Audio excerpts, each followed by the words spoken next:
ഈശോ മിശിഹായ്ക്ക് സ്തുതിയായിരിക്കട്ടെ. ഞാൻ മാണിപ്പറമ്പിലച്ചൻ. Liturgy class 2. കഴിഞ്ഞ ആഴ്ചയിൽ നമ്മൾ ക്രിസ്തു യേശുവിൻ്റെ ലെയ്ത്തുർഗോസ് ദിവ്യ ശുശ്രൂഷകൻ ആയിരിക്കേണ്ടതിനാണ് ഞാനിത് ചെയ്യുന്നത് എന്ന് വിശുദ്ധ പൗലോസ് പറയുന്ന കാര്യം നമ്മൾ ചർച്ച ചെയ്തു. റോമാലേഖനം 15-16. അവിടെ നമ്മൾ സൂചിപ്പിച്ച ഒരു വചനം, അതിൻ്റെ കുറച്ചുകൂടി ആഴത്തിലേക്ക് പോകേണ്ടതുണ്ട്. റോമാലേഖനത്തിൽ 12:1,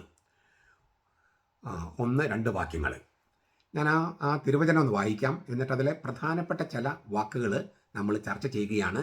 എന്താണ് ലിറ്റർജി എന്നറിയാനുള്ള നമ്മുടെ ശ്രമമാണ്.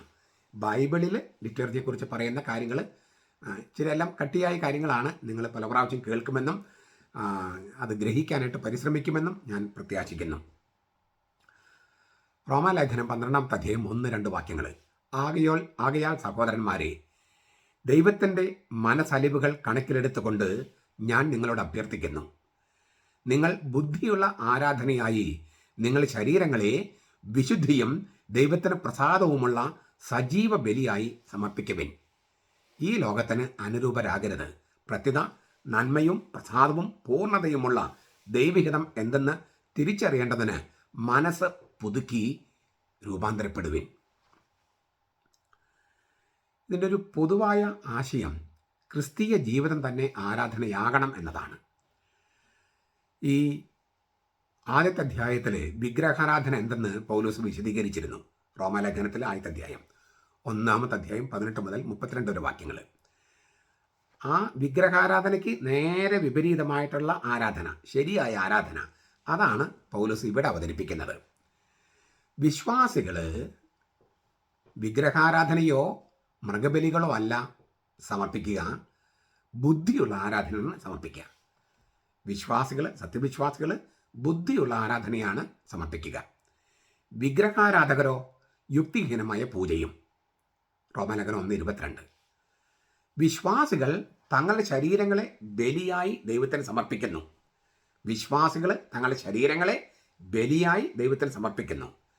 വിഗ്രഹാരാധകരോ തങ്ങളെ തന്നെ ലൈംഗിക അധാർമികതയ്ക്ക് സമർപ്പിച്ചുകൊണ്ട് തങ്ങളുടെ ശരീരങ്ങളെ അനാദരിക്കുന്നു. റോമാലേഖനം 1:24. വിഗ്രഹാരാധകർ തങ്ങളുടെ ശരീരങ്ങളെ തങ്ങളെ തന്നെ ലൈംഗിക അധാർമികതയ്ക്ക് സമർപ്പിച്ചുകൊണ്ട് തങ്ങളുടെ ശരീരങ്ങളെ അനാദരിക്കുന്നു. വിശ്വാസികൾ തങ്ങളുടെ ശരീരം ദൈവത്തിന് ബലിയായി സമർപ്പിക്കുന്നു. വിശ്വാസികൾ സത്യത്താൽ തങ്ങളുടെ മനസ്സുകളെ നവീകരിക്കുന്നു. വിഗ്രഹാരാധകർ അബദ്ധം കൊണ്ട് തങ്ങളുടെ മനസ്സുകളെ ഇരുണ്ടതാക്കുന്നു. റോമാലേഖനം 1:21. വിശ്വാസികൾ ദൈവഹിതം ആരായുന്നു. വിഗ്രഹാരാധകർ സ്വന്തം ഹിതം മാത്രം തേടി ദൈവത്തെ നിന്ദിക്കുന്നു. റോമാലേഖനം 1:32. വിജാതിരുടെ പൂജയും ക്രിസ്ത്യാനികൾ ആരാധനയും തമ്മിലുള്ള അന്തരം ഇതാണ്. ആത്മീയമായി തരം താഴ്ത്തുന്ന താഴോട്ടുള്ള പതനമാണ് വിജാതിരുടെ പൂജ. ഞാൻ ഒന്നുകൂടി ആവർത്തിക്കുക. ആത്മീയമായി തരം താഴ്ത്തുന്ന താഴോട്ടുള്ള പതനമാണ് വിജാതിരുടെ പൂജ. ആത്മീയമായി ഉന്നതങ്ങളിലേക്ക് ഉയർത്തുന്ന ബലിയാണ് ക്രിസ്തീയ ആരാധന. ആത്മീയമായി ഉന്നതങ്ങളിലേക്ക് ഉയർത്തുന്ന, സ്വർഗത്തിലേക്ക് ഉയർത്തുന്ന ബലിയാണ് ക്രിസ്തീയ ആരാധന. ദൈവത്തിന് യോജിച്ച ആരാധനയ്ക്ക് നമ്മുടെ മാനുഷിക ധാർമ്മികത അപര്യാപ്തമായിരുന്നു. ദൈവത്തെ ആരാധിക്കാൻ മാത്രം നന്മ നമ്മിലില്ല. ദൈവസന്നിധിയിൽ നിൽക്കാൻ യോഗ്യതയുള്ളവൻ ആരുണ്ട്? അപ്പോൾ ദൈവം എന്ത് ചെയ്തു? വചനമായ ദൈവം മാംസം ധരിച്ച് മനുഷ്യനായി നമ്മുടെ ഇടയിൽ കൂടാരം പഠിച്ചു. യോഹന്നാൻ 1:14. മാംസം ധരിച്ച പുത്രൻ നമ്മയെല്ലാം അവനിൽ വഹിച്ചു. അങ്ങനെ നമുക്ക് കൊടുക്കാൻ കഴിയാതിരുന്ന ആരാധന അവൻ കൊടുത്തു പിതാവായ ദൈവത്തിന്. ദൈവഹിതത്തിന് വിധേയനായി അനുസരണമുള്ളവനായി അവൻ സ്വയം ബലിയായതാണ് ശരിക്കുള്ള ആരാധന. ദൈവഹിതത്തിന് വിധേയമായി അനുസരണമുള്ളവനായി ക്രിസ്തു സ്വയം ബലിയായി, അതാണ് ശരിക്കുള്ള ആരാധന.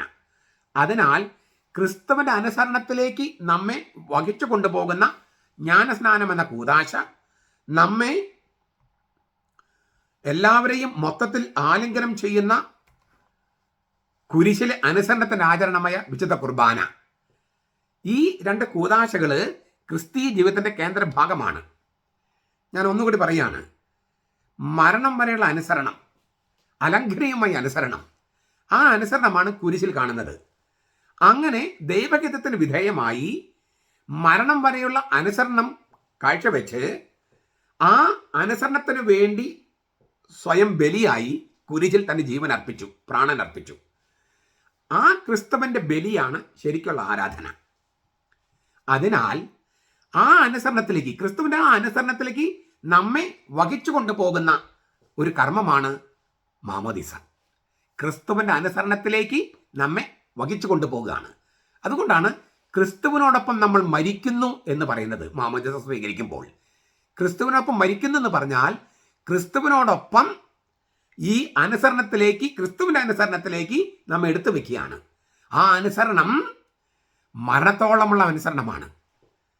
അപ്പൊ നമ്മിൽ തന്നെ മരിച്ച് ക്രിസ്തുവിൽ ഉയർക്കാൻ വേണ്ടി നമ്മെ ക്രിസ്തുവിലേക്ക്, ക്രിസ്തുവിന്റെ അനുസരണത്തിലേക്ക് കൂട്ടിക്കൊണ്ടു പോവുകയാണ് മാമോദീസ. തീർന്നില്ല. അങ്ങനെ കൂട്ടിക്കൊണ്ടു പോകുമ്പോൾ നമ്മയെല്ലാം മൊത്തത്തിൽ ആലിംഗനം ചെയ്യുന്ന കുരിശിലെ അനുസരണത്തിന്റെ ആചരണമായ വിശുദ്ധ കുർബാന എന്ന കൂദാശ, ക്രിസ്തുവിന്റെ കുരിശിലെ അനുസരണത്തിന്റെ ആചരണമാണ് വിശുദ്ധ കുർബാന. ആ കുർബാനയും അപ്പോ മാമോദീസ ക്രിസ്തുവിന്റെ അനുസരണത്തിലേക്ക് കൂട്ടിക്കൊണ്ടു പോകുന്നു. നമ്മയെല്ലാം ഈ അനുസരണം ആലിംഗനം ചെയ്യുന്നു. അത് കുരിശിലെ ബലിയിലെ, കുരിശിലെ അനുസരണമാണത്. ആ അനുസരണത്തിന്റെ ആചരണമാണ്, അലംഘനീയമായ അനുസരണത്തിന്റെ ആചരണമാണ് വിശുദ്ധ കുർബാന. ഇതുകൊണ്ടാണ് മാമോദീസയും കുർബാനയും ക്രിസ്തീയ ജീവിതത്തിന്റെ കേന്ദ്രമാകുന്നത്. ആ വിശുദ്ധ കൂദാശകൾ നമ്മെ ശുദ്ധീകരിച്ച് യേശുക്രിസ്തു അർപ്പിക്കുന്ന സമ്പൂർണ്ണ ആരാധനയിലേക്ക് നമ്മെ ആവാഹിക്കുകയാണ്.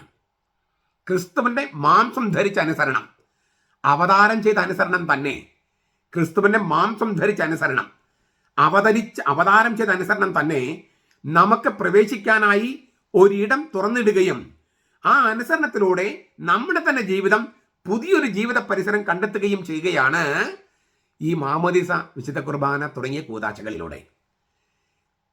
കുരിശിന്റെ രഹസ്യം നമ്മൾ വെറുതെ അങ്ങ് സന്ധിക്കുകയല്ല. നമ്മെ കുരിശെന്ന മഹാരഹസ്യത്തിന്റെ ഉള്ളിലേക്ക്, ഉള്ളറയിലേക്ക് ആകർഷിച്ച് ആവാഹിച്ച് വലിച്ചടുപ്പിക്കുകയും നമ്മുടെ ജീവിതത്തിന് പുതിയൊരു മൂല്യം നൽകുകയും നമ്മുടെ ജീവിതത്തെ രൂപാന്തരപ്പെടുത്തുകയുമാണ്. നസ്രത്ത് അലി യേശു, ബെനഡിക്ട് മാർപ്പാപ്പയുടെ പുസ്തകം, രണ്ടാമത്തെ വോള്യം 367 മുതൽ 369 വരെ നിങ്ങൾക്ക് വായിക്കാം.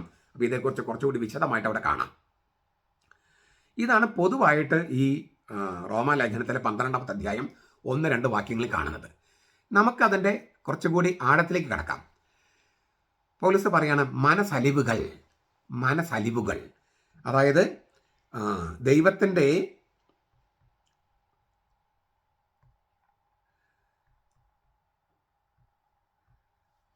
ആകയാൽ സഹോദരരെ, ദൈവത്തിൻ്റെ മനസ്സലിവുകൾ കണക്കിലെടുത്തുകൊണ്ട് ഞാൻ നിങ്ങളോട് അഭ്യർത്ഥിക്കുന്നു. അങ്ങനെയാണല്ലോ പൗലോസ് പറയുന്നത്. ഈ മനസ്സലിവുകൾ എന്നതിന് ഉപയോഗിക്കുന്ന വാക്ക്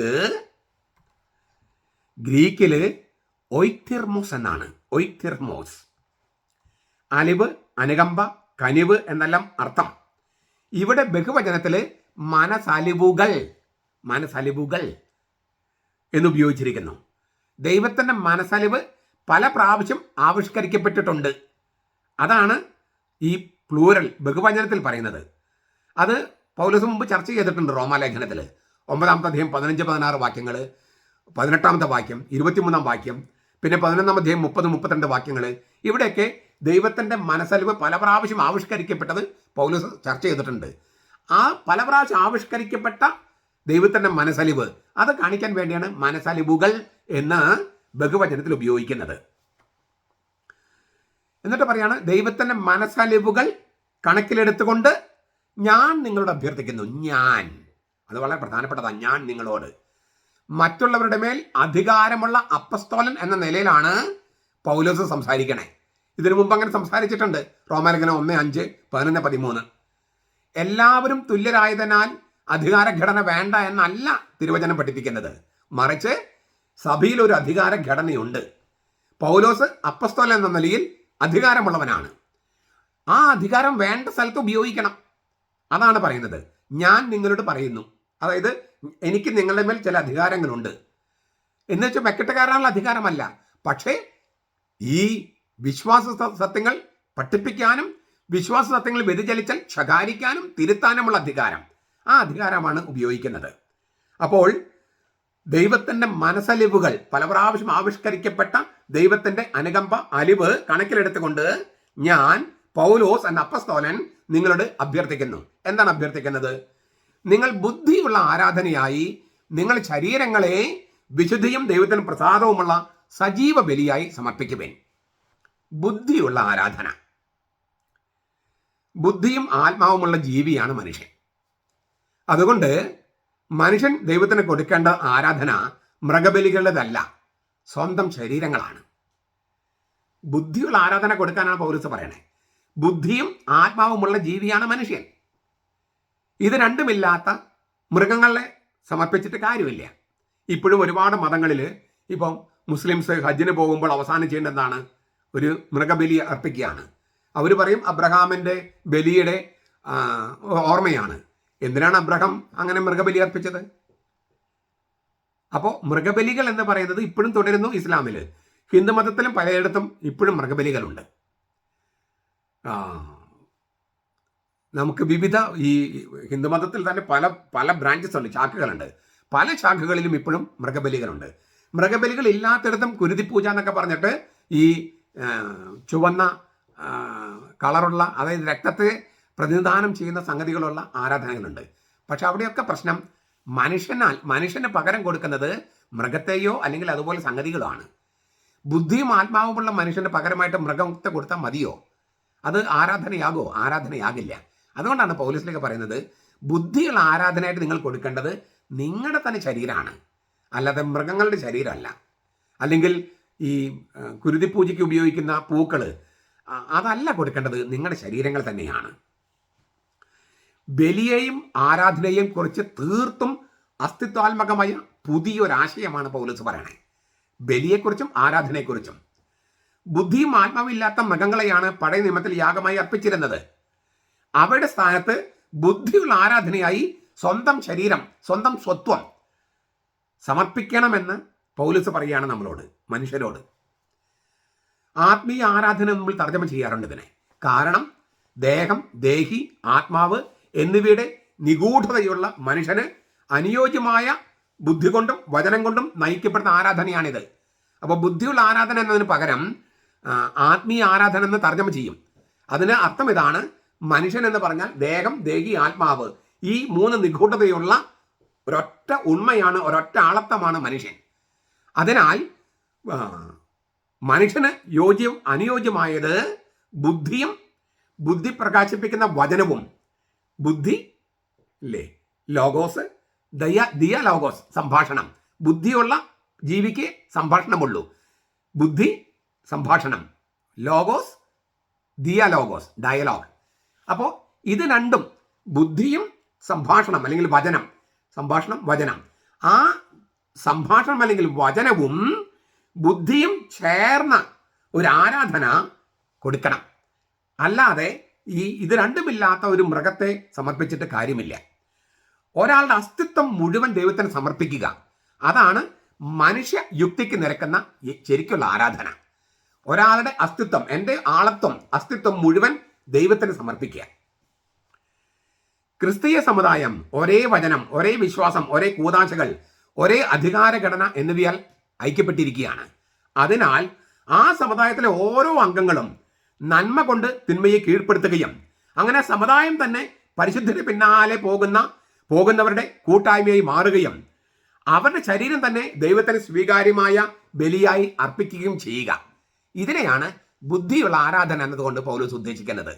ഞാൻ ഒന്നുകൂടി പറയാതെ, ക്രിസ്തീയ സമുദായം ഒരേ വചനം, ഒരേ തിരുവചനം, ബൈബിൾ വചനം, ഒരേ വിശ്വാസം, ഒരേ കൂതാശകൾ, ഒരേ അധികാരഘടന എന്നിവയാൽ ഐക്യപ്പെട്ടിരിക്കുന്നു. ഈ ഒരേ തിരുവചനത്തിൽ തെറ്റിപ്പോയവരുണ്ട്. 7 പുസ്തകങ്ങൾ 1827 അവർ റിമൂവ് ചെയ്തു, നീക്കം ചെയ്തു ബൈബിളിൽ നിന്ന്. പ്രൊട്ടസ്റ്റന്റുകാർ, പെന്തക്കോസ്തക്കാർ, ദൈവസഭക്കാർ, യഹോവ സാക്ഷികൾ, അകത്തോലിക്കരായിട്ടുള്ള പലരും അവർ ഈ ഒരേ വചനത്തിൽ നിന്ന് 7 ഗ്രന്ഥങ്ങൾ അവർ റിമൂവ് ചെയ്തു. 1827 വരെ അവർ ഉപയോഗിച്ചിരുന്നു ഒരേ വചനം. പിന്നെ അവർ അത് കത്തോലിക്ക സഭയെ എതിർക്കാൻ വേണ്ടി അത് എടുത്തു കളഞ്ഞു. ഇപ്പം അവർ വീണ്ടും അത് കൂട്ടിച്ചേർക്കാനൊക്കെ ആഗ്രഹിക്കുന്നുണ്ട്. അതിൻ്റെ സംഭവിക്കട്ടെ. അപ്പോൾ ഒരേ വചനം, ഒരേ വിശ്വാസം, ഒരേ കൂതാശകൾ, ഒരേ അധികാരഘടന, ഇതാണ് ക്രിസ്തീയ സമുദായത്തെ കൂട്ടിക്കെട്ടുന്ന ഘടകങ്ങൾ. ഇങ്ങനെയാണ് ഐക്യത ഉണ്ടാകുന്നത്. ആ സമുദായത്തിലെ ഓരോ അംഗങ്ങളും ക്രിസ്തുവിനോട് ചേർന്ന് നന്മ ചെയ്ത് തിന്മയെ കീഴടക്കണം. അങ്ങനെ ചെയ്യുമ്പോൾ ആ സമുദായം തന്നെ പരിശുദ്ധയുടെ പിന്നാലെ പോകുന്ന ഒരു കൂട്ടായ്മയായിട്ട് മാറിക്കൊണ്ടിരിക്കും. അപ്പോൾ അവരുടെ ശരീരം തന്നെ, ആ സമുദായത്തിലെ ഓരോ അംഗങ്ങളും ശരീരം തന്നെ ദൈവത്തിന് സ്വീകാര്യമായ ബലിയായി അർപ്പിക്കാൻ കഴിയും. ഇതാണ് പൗലോസ് ശ്ലീഹ പറയുന്നത്, നിങ്ങളുടെ ബുദ്ധിയുള്ള ആരാധനയായി നിങ്ങൾ ശരീരങ്ങളെ സമർപ്പിക്കുക. നിങ്ങളുടെ ബുദ്ധിയുള്ള ആരാധനയായി നിങ്ങളുടെ ശരീരങ്ങളെ സമർപ്പിക്കുക. അത് വളരെ മനോഹരമായ ഒരു എന്താ പറയുക, ഗംഭീരമായ അസ്തിത്വാത്മകമായ നവീനമായ ഒരു ആശയമാണ്. ഇതിലെ മറ്റൊരു വചനമാണ് ശരീരങ്ങളെ ബലിയായി. ശരീരങ്ങളെ ബലിയായി. ശരിയായ ആരാധന അഥവാ യാഗം, ശരിയായ ആരാധന എന്ന് പറയുന്നത് യാഗമാണ്, ബലിയാണ്. ഇത് വളരെ വ്യക്തമായിട്ട് എഴുതിയിരിക്കുക. ശരിയായ ആരാധന അത് ബലി മാത്രമാണ്, അഥവാ യാഗം മാത്രമാണ്. ബുദ്ധിയുള്ള ആരാധനയായി മനുഷ്യൻ ദൈവത്തിന് സമർപ്പിക്കുന്ന എന്താണ്? വിശ്വാസിയുടെ ശരീരം തന്നെ. എങ്ങനെയാണ് സമർപ്പിക്കേണ്ടത്? ജീവനും വിശുദ്ധിയും ദൈവത്തിന് പ്രസാദവുമുള്ള യാഗമായി. ദൈവത്തിന് സമർപ്പിക്കേണ്ട ആരാധന എന്താണ്? ശരീരത്തെ യാഗമായിട്ട്, ശരീരത്തെ ബലിയായി സമർപ്പിക്കുക. എങ്ങനെ സമർപ്പിക്കണം? ജീവനും വിശുദ്ധിയും ദൈവത്തിന് പ്രസാദവുമുള്ള യാഗമായി. അപ്പോൾ കാണിക്ക വഞ്ചിയിലല്ല ക്രിസ്ത്യാനി തന്നെ സമർപ്പിക്കുന്നത്, യാഗപീഠത്തിലാണ്, ബലിപീഠത്തിലാണ്. ക്രിസ്ത്യാനി നേർച്ചയിടുന്നത് തന്നെ ബലിപീഠത്തിലാണ്, ഈ നേർച്ചപ്പെട്ടിയിലല്ല. തീർച്ചയായിട്ടും നേർച്ചപ്പെട്ടിയിലും ഇടണം, അതൊരു ത്യാഗമാണ്, അതൊരു ബലിയാണ്. എങ്കിലും അത് പോരാ, തന്നെ യാഗപീഠത്തിൽ സമർപ്പിക്കുക, ബലിപീഠത്തിൽ സമർപ്പിക്കുക. പഴയ നിയമത്തിലെ മൃഗബലികളാണ് പശ്ചാത്തലത്തിലുള്ളത്.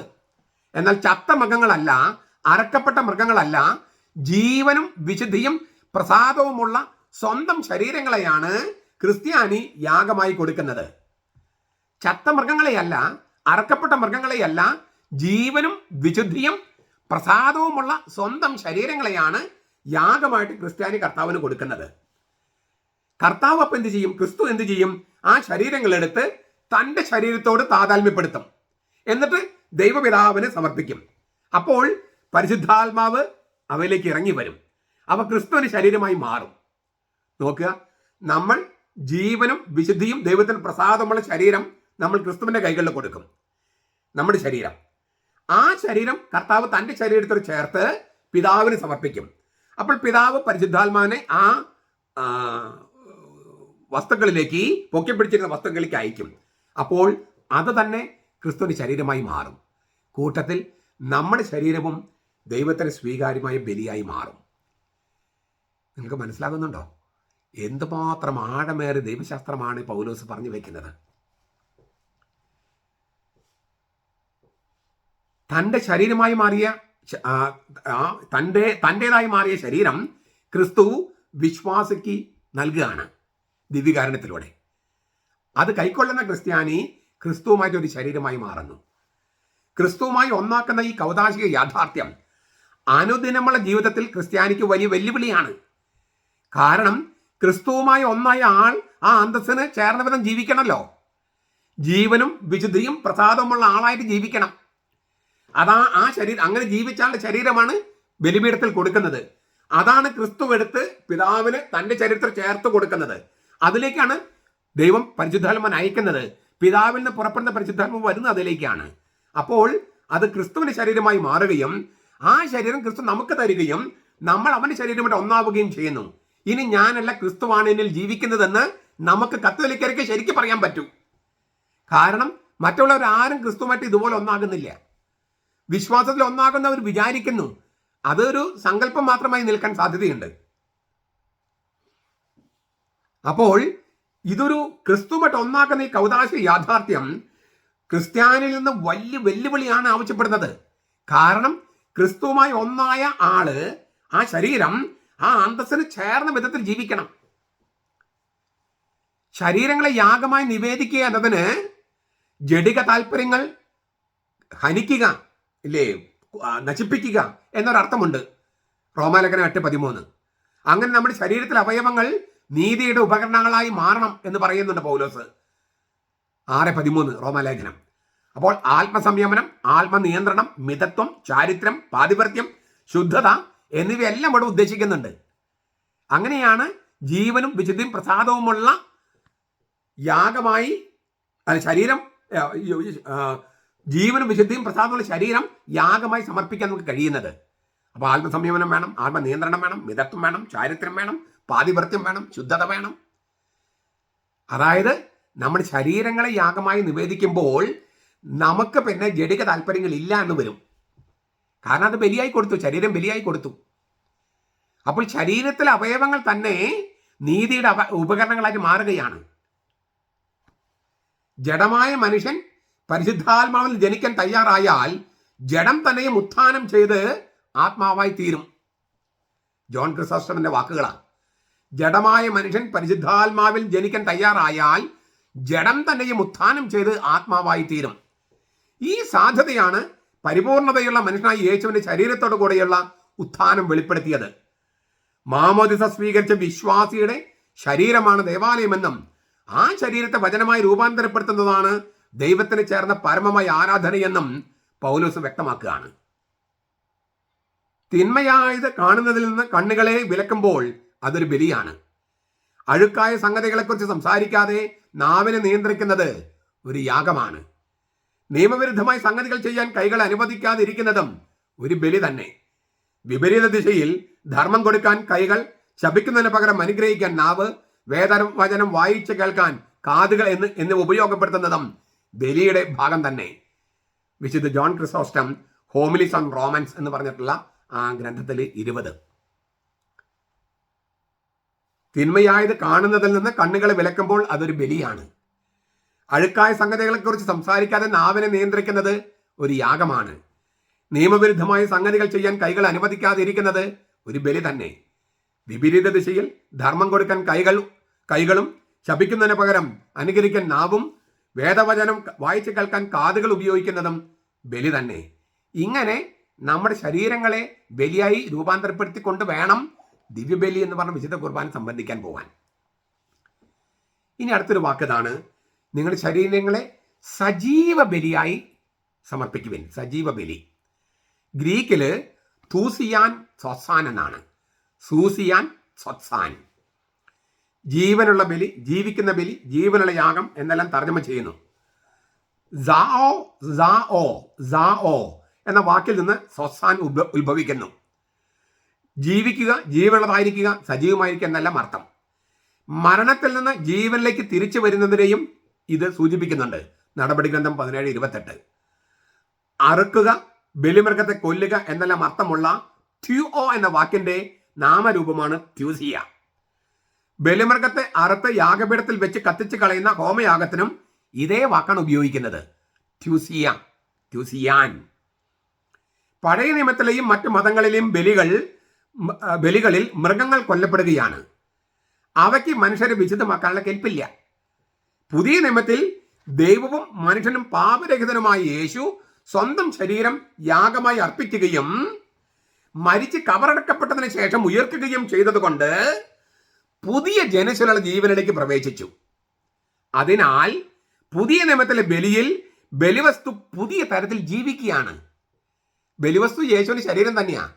അത് ഉത്ഥാനം ചെയ്തു, മരിച്ച് ഉത്ഥാനം ചെയ്തു. അപ്പോൾ ബലിവസ്തു ജീവിക്കുകയാണ്, സജീവമാണ്. ബലിയായി അർപ്പിക്കപ്പെട്ടത് ഇപ്പോഴും സജീവമാണ്. അതിനാൽ പുതിയ നിയമത്തിലെ ബലിയിൽ ബലിവസ്തു പുതിയ തരത്തിൽ ജീവിക്കുകയാണ്. ഒരിക്കൽ എന്നേക്കുമായി സമർപ്പിക്കപ്പെട്ട ആ സജീവ ബലിയിലേക്ക്, ക്രിസ്തുവിന്റെ ബലിയിലേക്ക് ക്രിസ്ത്യാനികൾ തങ്ങളെ തന്നെ എടുത്തു വെക്കണമെന്നാണ് പൗലോസ് പറയണേ. ഒരിക്കൽ എന്നേക്കുമായി സമർപ്പിക്കപ്പെട്ട യേശുവിന്റെ സജീവ ബലിയിലേക്ക്, തന്റെ ശരീരം തന്നെ യാഗമായി അർപ്പിച്ചതിലേക്ക്, ആ കുരിശിലെ യാഗത്തിലേക്ക് ക്രിസ്ത്യാനികൾ തങ്ങളുടെ ശരീരത്തെ എടുത്തു വെക്കണം.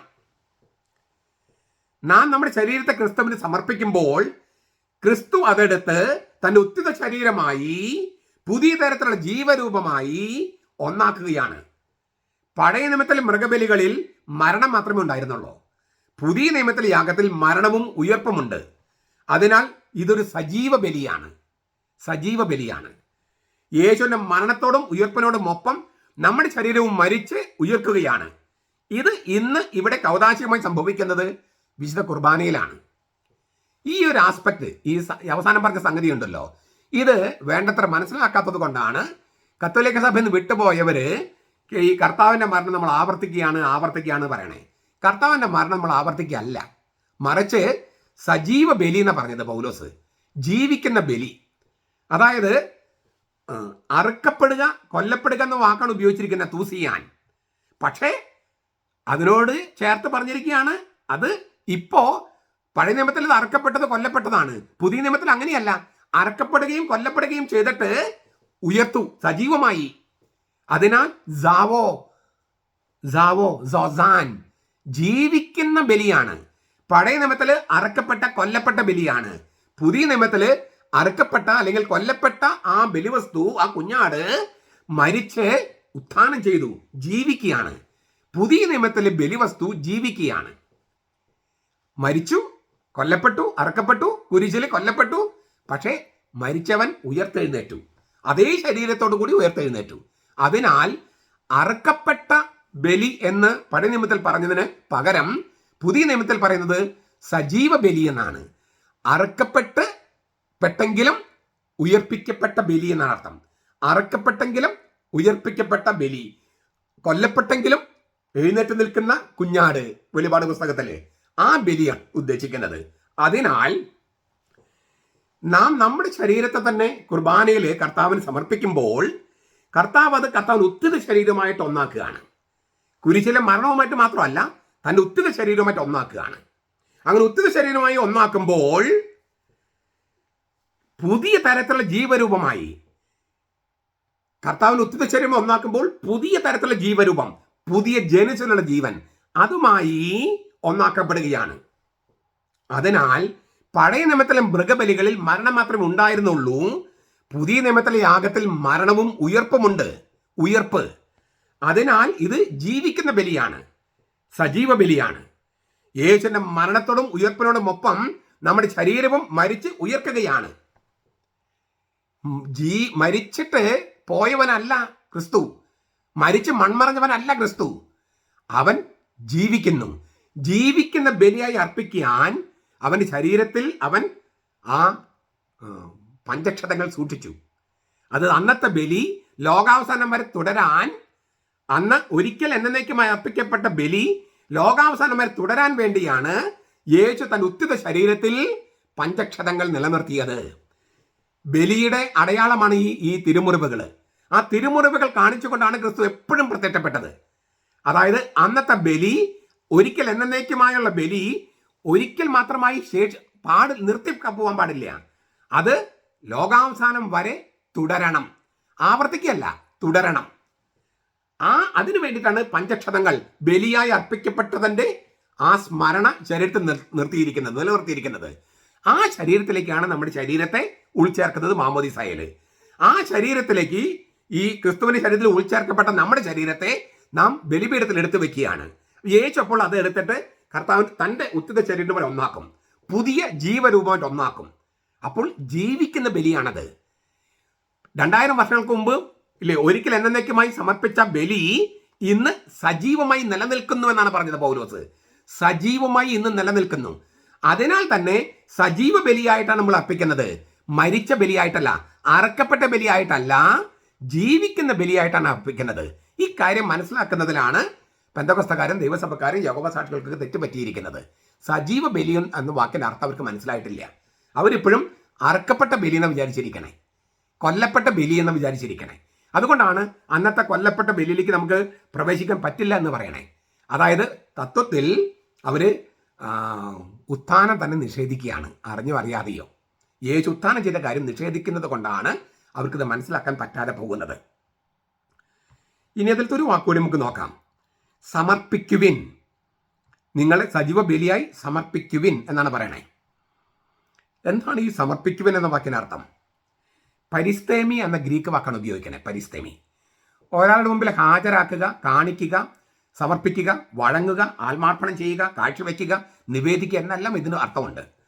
ക്രിസ്ത്യാനി തൻ്റെ ശരീരം ദൈവത്തിൻ്റെ അധീനതയിൽ വെക്കുന്നു എന്ന് മാത്രമല്ല ഉദ്ദേശിക്കുന്നത്, പ്രത്യുത യാഗമായി, ബലിയായി കാഴ്ചവെക്കുന്നതെന്നാണ്. അതായത് നമ്മൾ ദൈവത്തിന് മുമ്പിൽ നമ്മൾ ഹാജരാക്കുക മാത്രമല്ല ചെയ്യുന്നത്. പള്ളിയിൽ പോയി കർത്താവ് ഞാൻ വന്നിട്ടുണ്ട് കേട്ടോ എന്ന് ഹാജർ പറയുക ഇല്ലേ, കർത്താവ് പേര് വിളിച്ചു ജോസെ, പ്രസന്റ് സാർ എന്ന് ക്ലാസ് റൂമിൽ പറയുന്ന പോലെ ഞാൻ ഹാജരുണ്ട് എന്ന് പറയുക മാത്രമല്ല ചെയ്യുന്നത്. പള്ളിയിൽ വന്ന് ഹാജർ പറയല്ല, മറിച്ച് ബലിപീഠത്തിൽ നമ്മെ തന്നെ എടുത്തു വെക്കുകയാണ്, സമർപ്പിക്കുകയാണ്. അതായത് നമ്മൾ തന്നെ നിവേദിക്കുകയാണ്, കാഴ്ചവെക്കുകയാണ്. അപ്പോൾ അത് യാഗമായിട്ടും ബലിയായിട്ടും കാഴ്ചവെക്കുകയാണ്.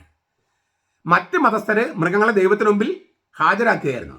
ക്രിസ്ത്യാനി ദൈവത്തിന് മുമ്പിൽ നിക്ഷേപിക്കുന്നതും ബലിയാകാനെ കാഴ്ചവെക്കുന്നതും സ്വന്തം ആളത്വമാണ്, സ്വന്തം ശരീരമാണ്.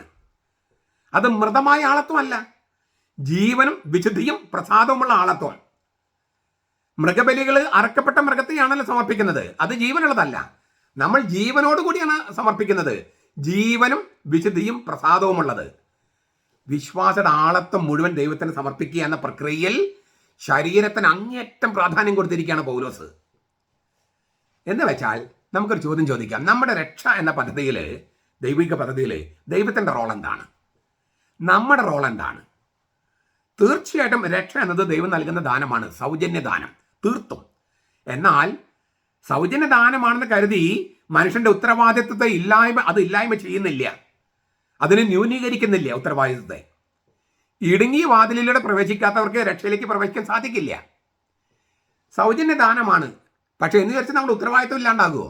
വളരെ സിമ്പിളായിട്ട് ഉദാഹരണം ഞാൻ പറയാം. വളരെ വിലപിടിപ്പുള്ള ഒരു ഡയമണ്ട് ഭർത്താവ് ഭാര്യയ്ക്ക് സൗജന്യ ദാനമായി കൊടുത്തു അവളുടെ ജന്മദിനത്തിൽ.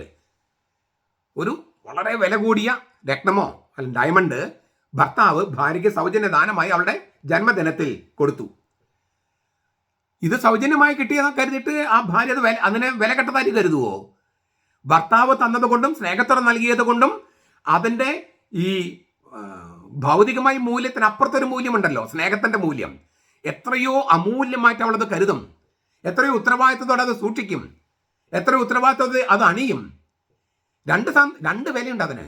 ഒന്ന് അതിൻ്റെ ഭൗതികമായ വില, മറ്റൊന്ന് സ്നേഹമുള്ള ഭർത്താവ് ഒരു സവിശേഷ സന്ദർഭത്തിൽ നൽകിയത് കൊണ്ട് ഈ ഭൗതിക വിലയെ 10 മടങ്ങ് അതിശയിക്കുന്ന മറ്റൊരു വില വന്നിട്ടുണ്ട്, മറ്റൊരു മൂല്യം വന്നിട്ടുണ്ട്, സ്നേഹം അതിൽ ഉൾച്ചേർന്നിട്ടുണ്ട്. അപ്പൊ കർത്താവ് സൗജന്യമായി നമുക്ക് നൽകുന്ന ദാനം രക്ഷ തീർച്ചയായിട്ടും സൗജന്യ ദാനമാണ്. പക്ഷെ അത് നൽകുന്നത് ദൈവമാണ്, രക്ഷയാണ് നൽകുന്നത്. സൗജന്യമായി നമുക്ക് കിട്ടുന്നെങ്കിലും അത് സൂക്ഷിക്കാനും അതിൽ ജീവിക്കാനും നമുക്കുള്ള ഉത്തരവാദിത്വം വളരെ ഏറുകയാണ്. നമ്മുടെ ഉത്തരവാദിത്വം ഇല്ലായ്മ ചെയ്യുകയല്ല ഈ സൗജന്യമായി നൽകപ്പെടുന്ന രക്ഷ, മറിച്ച് കർത്താവിനോടുള്ള നമ്മുടെ കൂറും കർത്താവിനോടുള്ള സ്നേഹവും. ഈ ഭർത്താവ് സ്നേഹത്തോടെ നൽകുമ്പോൾ ഭാര്യയ്ക്ക് എന്തുമാത്രം ഒരു കടപ്പാടുണ്ടാകും ഭർത്താവിനോട്. അത് ചോദിച്ചു വാങ്ങുന്നല്ല, സ്നേഹത്തിന് ഉത്ഭവിക്കുന്നതാണ്. അത്തരമൊരു രീതിയാണ് ഇവിടെ സംഭവിക്കുന്നതെന്ന് പൗലോസ് പറയണേ. ഈ രക്ഷ എന്നത് ആരാധനയുമായി ബന്ധപ്പെട്ടിരിക്കുന്നു എന്നാണ് പൗലോസ് പറയണേ. രക്ഷ എന്നത് ലിറ്റർജിയുമായി ബന്ധപ്പെട്ടിരിക്കുന്നു. രക്ഷയുടെ മുന്നാസ്വാദനമായ പുറപ്പാട് സംഭവത്തിൽ ഇക്കാര്യം വളരെ വ്യക്തമാക്കിയിട്ടുണ്ട്. പഴയ നിയമത്തിലെ പുറപ്പാട് ക്രിസ്തു നൽകുന്ന രക്ഷയുടെ ഒരു മുന്നാസ്വാദനമായിരുന്നല്ലോ. മോശ ഈജിപ്തിലെ ഫറവോയോട് പറഞ്ഞു, ഹെബ്രായരുടെ കർത്താവ് എന്നെ നിന്റെ അടുത്തേക്ക് അയച്ചത് മരുഭൂമിയിൽ എന്നെ ആരാധിക്കാൻ എൻ്റെ ജനത്തെ അയക്കുക എന്നാവശ്യപ്പെടാനാണ്. പുറപ്പാട് 7:16. നമുക്ക് ഒന്നുകൂടി വായിക്കാതെ. ഹെബ്രായരുടെ കർത്താവ് എന്നെ നിന്റെ അടുക്കലേക്ക് അയച്ചത്, മോശ ഫറവോയോട് പറയാ, മരുഭൂമിയിൽ എന്നെ ആരാധിക്കാൻ, മരുഭൂമിയിൽ ദൈവത്തെ ആരാധിക്കാൻ എൻ്റെ ജനത്തെ അയക്കുക എന്ന് നിന്നോട് ആവശ്യപ്പെടാനാ. പുറപ്പാട് സംഭവം എന്ന് പറഞ്ഞാൽ ഒരു രാഷ്ട്രീയ വിമോചനം മാത്രമായിരുന്നില്ല, രാഷ്ട്രീയ സ്വാതന്ത്ര്യം മാത്രമായിരുന്നില്ല. സത്യാരാധനയ്ക്കായി ഒരു ജനത്തെ ഒരുക്കുക എന്നതായിരുന്നു ലക്ഷ്യം. സത്യാരാധനയ്ക്കായി ഒരു ജനത്തെ ഒരുക്കുക. അതെ, വിമോചനത്തിൻ്റെ ലക്ഷ്യം, രക്ഷയുടെ ലക്ഷ്യം ആരാധനയാണ്. ആ സത്യാരാധന, ആത്മാവിലുള്ള ആരാധന സംഭവിക്കുന്നത് സഭ എന്ന ആരാധന സമൂഹത്തിലാണ്. സഭയെ പലരും കണക്കാക്കുന്നത് ഒരു സാമൂഹ്യ പ്രവർത്തനം ചെയ്യാനുള്ള ഒരു സംഘടനയായിട്ടാണ്. തീർച്ചയായിട്ടും ഞാൻ പല പ്രാവശ്യം പറഞ്ഞിട്ടുണ്ട്, കത്തോലിക്ക സഭ ചെയ്യുന്ന അത്രയും സാമൂഹ്യ പ്രവർത്തനം ചെയ്യുന്ന ഒരു പ്രസ്ഥാനവും ഇന്ന് ലോകത്തില്ല. ഐക്യരാഷ്ട്രസഭ പോലും കത്തോലിക്ക സഭയുടെ താഴെയാണ്. മറ്റുള്ളവർക്ക് നന്മ ചെയ്യുന്ന കാര്യത്തിൽ. എങ്കിലും കത്തോലിക്ക സഭ എന്ന് പറയുന്നതും ക്രിസ്തുധർമ്മം എന്ന് പറയുന്നതും ഒരു സാമൂഹിക സംഘടനയല്ല, ആരാധനാ സമൂഹമാണ്. അതിന് സാമൂഹിക പ്രവർത്തനം പോലും ദൈവാരാധനയിൽ നിന്ന് ഉത്ഭവിക്കുന്നതാണ്. ഈ സമൂഹ പ്രവർത്തന ലക്ഷ്യം അവരെയെല്ലാം ദൈവാരാധനയിലേക്ക്, സത്യാരാധനയിലേക്ക്, ആത്മാവിനുള്ള ആരാധനയ്ക്ക് കൂട്ടിക്കൊണ്ടുവരികയാണ്. അപ്പൊ ഈ ആരാധന എന്നുള്ളതാണ് കേന്ദ്രം. രക്ഷ എന്നത് ആരാധനയ്ക്ക് വേണ്ടിയാ, വിമോചനം എന്നത് ആരാധനയ്ക്ക് വേണ്ടിയാ, വിടുതൽ എന്നത് ആരാധനയ്ക്ക് വേണ്ടിയാ. അങ്ങനെയെങ്കിൽ നമുക്ക് ഈ ബുദ്ധിയുള്ള ആരാധന എന്ന വാക്കിനെ നമുക്ക് കുറച്ചുകൂടി അടുത്തറിഞ്ഞ് കാണാം. ആ ബുദ്ധിയുള്ള ആരാധന എന്നുള്ളതാണല്ലോ നിങ്ങളുടെ ശരീരത്തെ ബുദ്ധിയുള്ള ആരാധനയായി അർപ്പിക്കുക, സജീവ ബലിയായി അർപ്പിക്കുക. അപ്പോൾ ഈ ബുദ്ധിയുള്ള ആരാധന എന്ന വാക്കുകൊണ്ട് എന്താണ് ഉദ്ദേശിക്കുന്നത് പൗലോസ് എന്ന് കുറച്ചുകൂടി നമുക്ക് ആഴത്തിൽ കാണാം. എന്താണ് ബുദ്ധിയുള്ള ആരാധന? പൗലോസ് ഉപയോഗിച്ച ഗ്രീക്ക് പദസന്ധി ലോഗിക്കെ ലാത്രയ്യ എന്നാണ്. ലോഗിക്കെ ലാത്രയ്യ, യഥാർത്ഥ ആരാധന, റിയൽ വർഷിപ്പ്. ആത്മീയ ആരാധന, സ്പിരിച്വൽ വർഷിപ്പ്. ആത്മീയ ദിവ്യ ശുശ്രൂഷ, സ്പിരിച്വൽ സർവീസ്. ആത്മീയ ഉപാസന, സ്പിരിച്വൽ കൾട്ട് എന്നൊക്കെ തർജ്ജമ ചെയ്യാറുണ്ട്. എന്നാൽ ബുദ്ധി, യുക്തി, വചനം എന്നെല്ലാം അർത്ഥമുള്ള ലോഗോസ് എന്ന വാക്കിൽ നിന്നാണ് ലോഗിക്കെ ഉത്ഭവിക്കുന്നത്. അല്ലേ? ലോഗോസ് എന്ന് വെച്ചാൽ വചനം, ബുദ്ധി, യുക്തി എന്നൊക്കെ അർത്ഥമുണ്ട്. അപ്പോൾ വചനത്തിനനുസൃതമായ ആരാധന, ലോഗിക്കെ എന്ന് പറഞ്ഞാൽ വചനത്തിനനുസൃതമായ, worship according to the word, വചനത്തിനനുസൃതമായ ആരാധന. അല്ലെങ്കിൽ ഇന്റലിജന്റ് വർഷിപ്പ്, ബുദ്ധിക്ക് ചേർന്ന ആരാധന, ബുദ്ധിയുള്ള ആരാധന, ബുദ്ധിക്ക് ചേർന്ന ആരാധന. അല്ലെങ്കിൽ റാഷണൽ വർഷിപ്പ്, യുക്തിക്ക് നിരക്കുന്ന ആരാധന, യുക്തിയുള്ള ആരാധന. ഇതാണ് അതിൻ്റെ ആക്ഷരികാർത്ഥം. മനുഷ്യനെ മനുഷ്യനാക്കുന്നത് വിശേഷ ബുദ്ധിയും ലോഗോസ്, സംസാര ശക്തിയും വചനവുമാണ്. ഞാൻ നേരത്തെ സൂചിപ്പിച്ചു, ബുദ്ധി ഇല്ലേ ലോഗോസ്, ദിയ ലോഗോസ് വചനം ഇല്ലേ. ബുദ്ധിയുള്ള മൃഗത്തിനാണ് വചനം പ്രസംഗിക്കാൻ പറ്റുക, വചനം സംസാരിക്കാൻ പറ്റുക, വചനം ഉപയോഗിക്കാൻ പറ്റുക. അപ്പോൾ ലോഗോസ് എന്ന് പറഞ്ഞാൽ ബുദ്ധിയും അല്ലെങ്കിൽ യുക്തി, ലോഗോസ് തന്നെ ഉപയോഗിക്കാം വചനം. അപ്പോൾ രണ്ടർത്ഥമുണ്ട്. ഈ ലോഗോസ് എന്ന വാക്കിന് രണ്ടർത്ഥമുണ്ട്, ബുദ്ധിയും വചനവും. ബുദ്ധി പ്രകാശിപ്പിക്കുന്ന വചനം, വചനം വചനത്തിലൂടെ പ്രകാശിപ്പിക്കുന്ന ബുദ്ധിയാണ്. അപ്പം മനുഷ്യനെ മനുഷ്യനാക്കുന്നത് ബുദ്ധിയും വചനവുമാണ്, സംസാരവുമാണ്. ദൈവം മനുഷ്യനെ പ്രതീക്ഷിക്കുന്ന യഥാർത്ഥ ആരാധന ഈ ബുദ്ധിയും വചനവും ഉൾച്ചേരുന്നതാകണം. കാരണം മനുഷ്യനെ മനുഷ്യനാക്കുന്നത് രണ്ടുമാണ്. അപ്പോൾ മനുഷ്യൻ കൊടുക്കുന്ന ആരാധന മറ്റാരാധന പോലെ പറ്റില്ലല്ലോ. ബുദ്ധിയും വചനവും ചേരുന്ന ആരാധനയായിരിക്കണം. അതാണ് ദൈവം മനുഷ്യനിൽ നിന്ന് പ്രതീക്ഷിക്കുന്നത്. ഒരാളുടെ ജീവന്റെ സാകല്യത്തിൽ, അതായത് അസ്തിത്വം മുഴുവനായി ദൈവത്തിന് സമർപ്പിക്കുക എന്നാണ് ബുദ്ധിയും വചനവും സമർപ്പിക്കുക എന്ന് പറഞ്ഞ അർത്ഥം. ബുദ്ധി സമർപ്പിച്ചു, ആ ബുദ്ധി പ്രകാശം വചനവും സമർപ്പിച്ചെന്ന് പറഞ്ഞാൽ ആളെ മുഴുവൻ സമർപ്പിച്ചെന്ന് അർത്ഥം.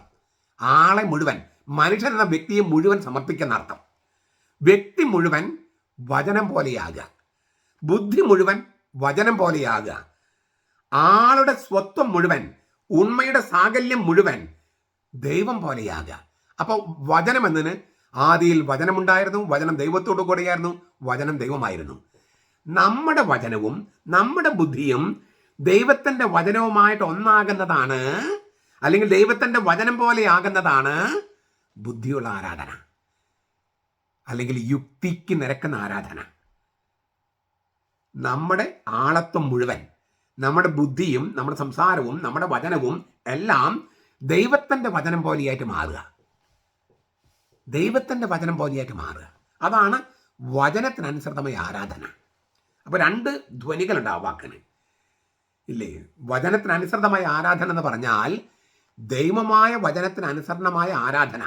അതായത് നമ്മുടെ ബുദ്ധിയും വചനമൊക്കെ ദൈവത്തിൻ്റെ വചനമായ ക്രിസ്തുവിനോട് താതാത്മ്യപ്പെടുന്ന ആരാധന, ഒന്നാകുന്ന ആരാധന. അതാണ് ശരിക്കും ബുദ്ധിയുള്ള ആരാധന എന്നാണ് ഒരർത്ഥം. ഞാൻ ഒന്നുകൂടി പറയാം. ആളുടെ സ്വത്വം മുഴുവൻ, ഉണ്മയുടെ സാകല്യം മുഴുവൻ ദൈവത്തെ പോലെയാകുന്നു. ഇതാണ് വചനാരാധന. ഈ ലോകിക്ക എന്ന വാക്കിനർത്ഥം. ലോകിക്ക് ലാത്രയ്യ എന്നാണ് പൗലോസ് ഉപയോഗിച്ചത്. ലാത്രയ്യ, ലാത്രയ്യ എന്ന് പറഞ്ഞാൽ ദൈവത്തിന് കൊടുക്കുന്ന പരമമായ ആരാധന. ആക്ഷരികമായി പരമമായ ആരാധനയുടെ ദിവ്യ ശുശ്രൂഷ എന്നാണ് വേണ്ടത്. A service of supreme worship, പരമമായ ആരാധനയുടെ ദിവ്യ ശുശ്രൂഷ. വ്യക്തിത്വം മുഴുവൻ ദൈവവചനം പോലെയായി മാറുന്നതാണ് പരമമായ ആരാധന. നമ്മുടെ വ്യക്തിത്വം മുഴുവൻ, ആളത്വം മുഴുവൻ ദൈവവചനം പോലെ ആയി തീരുന്നതാണ് പരമമായ ആരാധന. അതായത് ആരാധന എന്ന ആ പ്രക്രിയയിൽ ശരീരത്തെ ഇങ്ങനെ ഊന്നി ഊന്നി പറഞ്ഞിരിക്കുക. നിങ്ങളുടെ ശരീരങ്ങളെ ബുദ്ധിയുള്ള ആരാധനയെ സമർപ്പിക്കുവിൻ. നമ്മുടെ ഭൗതിക അസ്തിത്വമാണ്, ശരീരത്തിൽ അസ്തിത്വമാണ് വചനത്താൽ തുളച്ചു കയറേണ്ടത്. നമ്മുടെ ശരീരത്തിൽ അസ്തിത്വമാണ് ദൈവവചനത്താൽ തുളച്ചു കയറേണ്ടത്. നമ്മുടെ ശരീരം തന്നെയാണ് ദൈവത്തിലുള്ള തിരുമുൽ കാഴ്ചയായി രൂപാന്തരപ്പെടേണ്ടത്. നമ്മുടെ ശരീരം, ആത്മാവല്ല പറയണേ. ആത്മാവ്, ശരീരം എന്നൊക്കെ പറയുന്നത് ബൈബിളിൽ ആളത്വം എന്നാണ് അർത്ഥം. ശരീരത്തിൽ ഉയർപ്പിൽ വിശ്വസിക്കുന്നു പറഞ്ഞാൽ ആളുടെ ഉയർപ്പിൽ വിശ്വസിക്കുന്നതാണ്. ഈ ആത്മാവിന് വേണ്ടി പ്രാർത്ഥിക്കണമെന്ന് പറഞ്ഞാൽ ശരീരത്തിൽ നിന്ന് വേർപ്പെട്ട ഒരു ആത്മാവ് എന്ന അർത്ഥത്തിലല്ല. ശരീരമായി തീർന്ന ഈ ആത്മാവ്, അല്ലെങ്കിൽ ആത്മാവായി തീർന്ന ഇയാള്, ആളായി തീർന്ന ഈ ആത്മാവ് എന്നൊക്കെയാണ് അർത്ഥം. ആളായി തീർന്ന ഈ ആത്മാവിന്, ആൾക്ക് വേണ്ടി, ഈ ആത്മാവിന് വേണ്ടി പ്രാർത്ഥിക്കണമെന്ന് പറഞ്ഞാൽ ഈ ആൾക്ക് വേണ്ടി പ്രാർത്ഥിക്കണമെന്ന് അർത്ഥം. ശരീരത്തിൽ ഉയർപ്പിൽ ഞാൻ വിശ്വസിക്കുന്നു പറഞ്ഞാൽ ഞാൻ ആളുടെ ഉയർപ്പിൽ വിശ്വസിക്കുന്നതാണ്. അല്ലാതെ ആത്മാവ് വേറെ ശരീരം വേറെ അങ്ങനെയല്ല. ബൈബിളിൽ, ഗ്രീക്കിൽ അങ്ങനെയായിരുന്നു. ശരീരം വേറെ ആത്മാവ് വേറെ. ഹിന്ദു ഫിലോസഫിയിലും ആത്മാവ് വേറെ ശരീരം വേറെ. ക്രിസ്ത്യാനിക്ക് അങ്ങനെയല്ല. ക്രിസ്ത്യാനിക്ക് ആളായി മാറിയ ആത്മാവ്, ശരീരമായി മാറിയ ആത്മാവ്, അങ്ങനെയാണ് അർത്ഥം. ആത്മാവ് ആളായി മാറുകയാണ് മനുഷ്യനാകുമ്പോൾ. അതിനാൽ ശരീരത്തിന് വേറിട്ടൊരു ആത്മാവ് അർത്ഥത്തിലല്ല ബൈബിളിൽ ഉപയോഗിച്ചിരിക്കുന്നത്. ചുരുക്കത്തിൽ നമ്മുടെ ശരീരം തന്നെയാണ്, നമ്മുടെ ആളത്വം തന്നെയാണ് ദൈവത്തിനുള്ള തിരുമുൽ കാഴ്ചയായി രൂപാന്തരപ്പെടേണ്ടത്. എന്ന് വെച്ചാൽ നമ്മുടെ ധാർമ്മിക ജീവിതം കൊണ്ട് മാത്രം ദൈവത്തിന് മുമ്പിൽ നീതിവൽക്കരണത്തിന് സാധ്യമല്ല എന്ന് ആവർത്തിച്ച് പറഞ്ഞ ആളാണ് പൗലോസ്. എന്നിട്ട് ഇപ്പോൾ പറയാണ് ക്രിസ്തുശിഷ്യൻ തന്നെയാണ് സജീവവും വിശുദ്ധമായ ബലിയെന്ന്. ക്രിസ്തീയ ആരാധനയുടെ പുതിയ രൂപം സാധ്യമാകുന്നത് എങ്ങനെയാണെന്ന് പൗലോസ് നമ്മൾക്ക് പറഞ്ഞു തരികയാണ്. നമുക്കൊന്നുകൂടി പറയാം. നമ്മുടെ ധാർമ്മിക ജീവിതം കൊണ്ട് നമുക്ക് ദൈവത്തിന് മുമ്പിൽ പിടിച്ചു നിൽക്കാൻ കഴിയില്ല, നമുക്ക് നീതിവൽക്കരിക്കാൻ കഴിയില്ല. ഇത് പൗലോസ് ആവർത്തിച്ച് പറഞ്ഞിട്ടുണ്ട്. എന്നിട്ട് ഇപ്പോൾ പറയാണ് നിങ്ങളുടെ സജീവവും വിശുദ്ധമായ ബലി നിങ്ങളുടെ ശരീരം തന്നെയാണ്. അപ്പോൾ ക്രിസ്തീയ ആരാധന കൊണ്ട് പൗലോസ് എന്താണ് ഉദ്ദേശിക്കുന്നതെന്ന് ഇവിടെ വ്യക്തമാക്കുകയാണ്. എന്താണത്? തൻ്റെ പരിശുദ്ധിയുടെ ശക്തിയാൽ, ദൈവം തൻ്റെ പരിശുദ്ധിയുടെ ശക്തിയാൽ നമ്മുടെ എല്ലാ അപര്യാപ്തതയും കീഴടക്കുക. നമ്മുടെ അപര്യാപ്ത യേശുക്രിസ്തുവിൻ്റെ പരിശുദ്ധിയുടെ ശക്തിയാൽ നമ്മുടെ എല്ലാ അപര്യാപ്തയും കീഴടക്കുക. അങ്ങനെ കീഴടക്കിയതാണ് യേശുക്രിസ്തുവിൻ്റെ മാംസം ധരിച്ച സ്നേഹം. ആ സ്നേഹത്തിൽ നാം പങ്കുപറ്റുക. നമ്മൾ നമുക്ക് ദൈവപ്രമാണങ്ങൾ അനുസരിച്ച് കൃത്യമായിട്ട് ജീവിക്കാൻ പറ്റുമോ? നമുക്ക് ധാർമ്മികത നമുക്ക് പോരാന്ന് ഞാൻ പറഞ്ഞതിൻ്റെ അർത്ഥം ഒന്നുകൂടി വിശദമാക്കുകയാണ്. ആൾക്കാർ പറയും, നന്നായിട്ട് ജീവിച്ചാൽ പോരെ, നന്നായിട്ട് ജീവിച്ചാൽ മതി. പക്ഷേ നന്നായിട്ട് ജീവിക്കാൻ പറ്റുമോ? എത്ര പേർക്ക് പറ്റും 10 പ്രമാണങ്ങളും അനുസരിച്ച് ജീവിക്കാൻ? യേശുക്രിസ്തു പറഞ്ഞ അർത്ഥത്തിൽ കേട്ടോ. ഉദാഹരണം, വ്യഭിചാരം ചെയ്യരുതെന്ന് പൂർവികരോട് പറഞ്ഞിട്ടുണ്ടല്ലോ. ഞാൻ നിങ്ങളോട് പറയുന്നു, സ്ത്രീ ആസക്തിയോടെ നോക്കിയാൽ അവൻ വ്യഭിചാരം ചെയ്ത് കഴിഞ്ഞു. 18 സെക്കൻഡ് തുറിച്ച് നോക്കിയാൽ യൂറോപ്യൻ രാജ്യങ്ങളിൽ അറസ്റ്റ് ചെയ്യും. പെണ്ണിനെ തുറിച്ച് നോക്കിയാൽ 18 സെക്കൻഡ്. കാരണം ആസക്തിയോടെ സ്ത്രീയെ നോക്കി, അത് വ്യഭിചാരമാണ്. അങ്ങനെ തുറിച്ച് നോക്കാൻ പാടില്ല. കേരളത്തിലാണെങ്കിൽ എല്ലാവരെയും അറസ്റ്റ് ചെയ്യേണ്ടി വരും. കാരണം തുറിച്ചു നോട്ടമേ ഉള്ളൂ. അപ്പോൾ ഈ വ്യഭിചാരം ചെയ്യരുത് എന്നതിന് യേശു കൊടുത്ത വ്യാഖ്യാനം എന്താണ്? ആസക്തിയോടെ സ്ത്രീയെ നോക്കിയാൽ അവൻ വ്യഭിചാരം ചെയ്ത് കഴിഞ്ഞു. അപ്പോൾ ഈ ആസക്തിയോടെ സ്ത്രീയെ നോക്കാത്തവർ എത്ര പേരുണ്ടാകും? ഇല്ലേ? കൊല്ലുന്നവൻ ഇല്ലേ, കൊല്ലരുത് എന്ന് പൂർവികർ കൽപ്പിച്ചിട്ടുണ്ട്. ഞാൻ നിങ്ങളോട് പറയുന്നു, സഹോദരനോട് കോപിക്കരുത്, റാക്കാന്ന് വിളിക്കരുത്, വിഡ്ഢിയെന്ന് വിളിക്കരുത്, ബോഷാന്ന് വിളിക്കരുത്. നമ്മളെ എത്രയോ പേര് വിളിക്കുന്നു. അപ്പം നമ്മൾ 5-ാം പ്രമാണം ലംഘിക്കുകയല്ലേ? അപ്പോൾ ക്രിസ്തു പറഞ്ഞ തരത്തിൽ 10 കൽപ്പനകൾക്ക് അനുസരിക്കാൻ പറ്റുന്നവർ എത്ര പേരുണ്ടാവും? ആരും തന്നെയില്ല.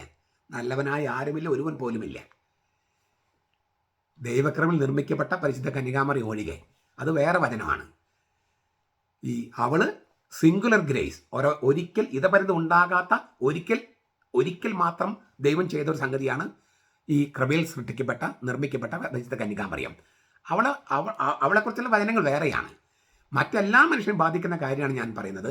നല്ലവനായി ഒരുവൻ പോലുമില്ല, ഇല്ല, എല്ലാവരും പാപികളാണ്. എല്ലാവരും പാപികളാണ്. റോമാലേഖനം 3:23-25 എല്ലാവരും പാപികളാണ്. അപ്പം നമുക്ക് ദൈവത്തിന് മുമ്പിൽ നമ്മുടെ അനുസരണം എന്നോ നമ്മുടെ നന്മ എന്ന് പറഞ്ഞിട്ടോ ഞാൻ എല്ലാ പ്രമാണം കൃത്യമായി പാലിച്ചിട്ടുണ്ടെന്ന് പറഞ്ഞു നിൽക്കാൻ കഴിയില്ല. അപ്പം നമ്മൾ അപര്യാപ്തരാണ്. പക്ഷേ ക്രിസ്തു പരമപരിശുദ്ധിയുള്ളവനാണ്. അവൻ്റെ പരിശുദ്ധ ശക്തിയാൽ നമ്മുടെ എല്ലാ അപര്യാപ്തയും കീഴടക്കുന്ന യേശു ക്രിസ്തുവിൻ്റെ മാംസം ധരിച്ച സ്നേഹത്തിൽ നാം പങ്കുപറ്റുമ്പോൾ നമ്മുടെ അപര്യാപ്തകളെ കവിഞ്ഞു പോകുകയാണ് ക്രിസ്തുവിൻ്റെ പരിശുദ്ധി. അതായത് പൗലോസ് ഇങ്ങനെ നമ്മൾ സദാചാരവാദി ആകണം എന്ന് നമ്മളോട് പറയുന്നില്ല. സദാചാരവാദിയായിട്ട് പൗലോസ് അധമതിക്കുന്നില്ല. അതായത് ധാർമ്മിക പ്രവൃത്തികളാണ്, നന്മ പ്രവൃത്തികളാണ് നമ്മെ നീതിവൽക്കരിക്കുന്നതെന്ന് പൗലോസ് പഠിപ്പിക്കുന്നില്ല. മറിച്ചാണ് പഠിപ്പിക്കണേ. അതേസമയം പ്രവൃത്തി കൊണ്ടല്ല വിശ്വാസം കൊണ്ടാണ് ഒരാൾ നീതിവൽക്കരിക്കപ്പെടുന്നത് എന്ന് പറയുമ്പോൾ മനുഷ്യൻ യാതൊന്നും ചെയ്യേണ്ടതില്ല എന്ന് പൗലോസ് ഉദ്ദേശിക്കുന്നുമില്ല. നമ്മുടെ സൽപ്രവൃത്തികൾ കൊണ്ട് നമുക്ക് ദൈവത്തിന് മുമ്പിൽ നീതീകരണം ഉണ്ടാകില്ല. അത് കട്ടായമായിട്ട് പൗലോസ് പറഞ്ഞിട്ടുണ്ട്. എന്ന് വിചാരിച്ച് നമ്മളൊന്നും ചെയ്യേണ്ടതില്ല, വിശ്വാസം മൂലം കൃപയാൽ രക്ഷിക്കപ്പെട്ടെന്ന് പറയുമ്പോൾ മനുഷ്യൻ യാതൊന്നും ചെയ്യേണ്ടതില്ല എന്ന് പൗലോസ് പഠിപ്പിക്കുന്നുമില്ല. നിഷ്ക്രിയായി ഇരുന്നാൽ മതി, ഒന്നും ചെയ്യാണ്ടിരുന്നാൽ മതി എന്ന് പൗലോസ് അർത്ഥമാക്കുന്നില്ല. മറിച്ച് നമുക്ക് പുറത്തുള്ള ഒരു ധർമ്മനീതി ഇല്ലേ, തനിക്ക് പുറത്തു നിന്നുള്ള ഒരു ധർമ്മനീതിയെ നിഷ്ക്രിയനായി കൈയും കെട്ടി നിന്ന് സ്വീകരിക്കുന്നവനാണ് മനുഷ്യൻ എന്നല്ല പൗലോസ് പറയണേ. മറിച്ച് നിങ്ങളുടെ ശരീരങ്ങളാണ് സജീവവും വിശുദ്ധവുമായ ബലി. അതായത് നമ്മുടെ എല്ലാ കുറവുകളോടും അധമത്വങ്ങളോടും കൂടെ ക്രിസ്തു നമ്മെ തന്നിലേക്ക് തന്നെ എടുക്കുന്നു. അതിലാണ് ക്രിസ്തുവിന്റെ സ്നേഹം പ്രകടമായതും.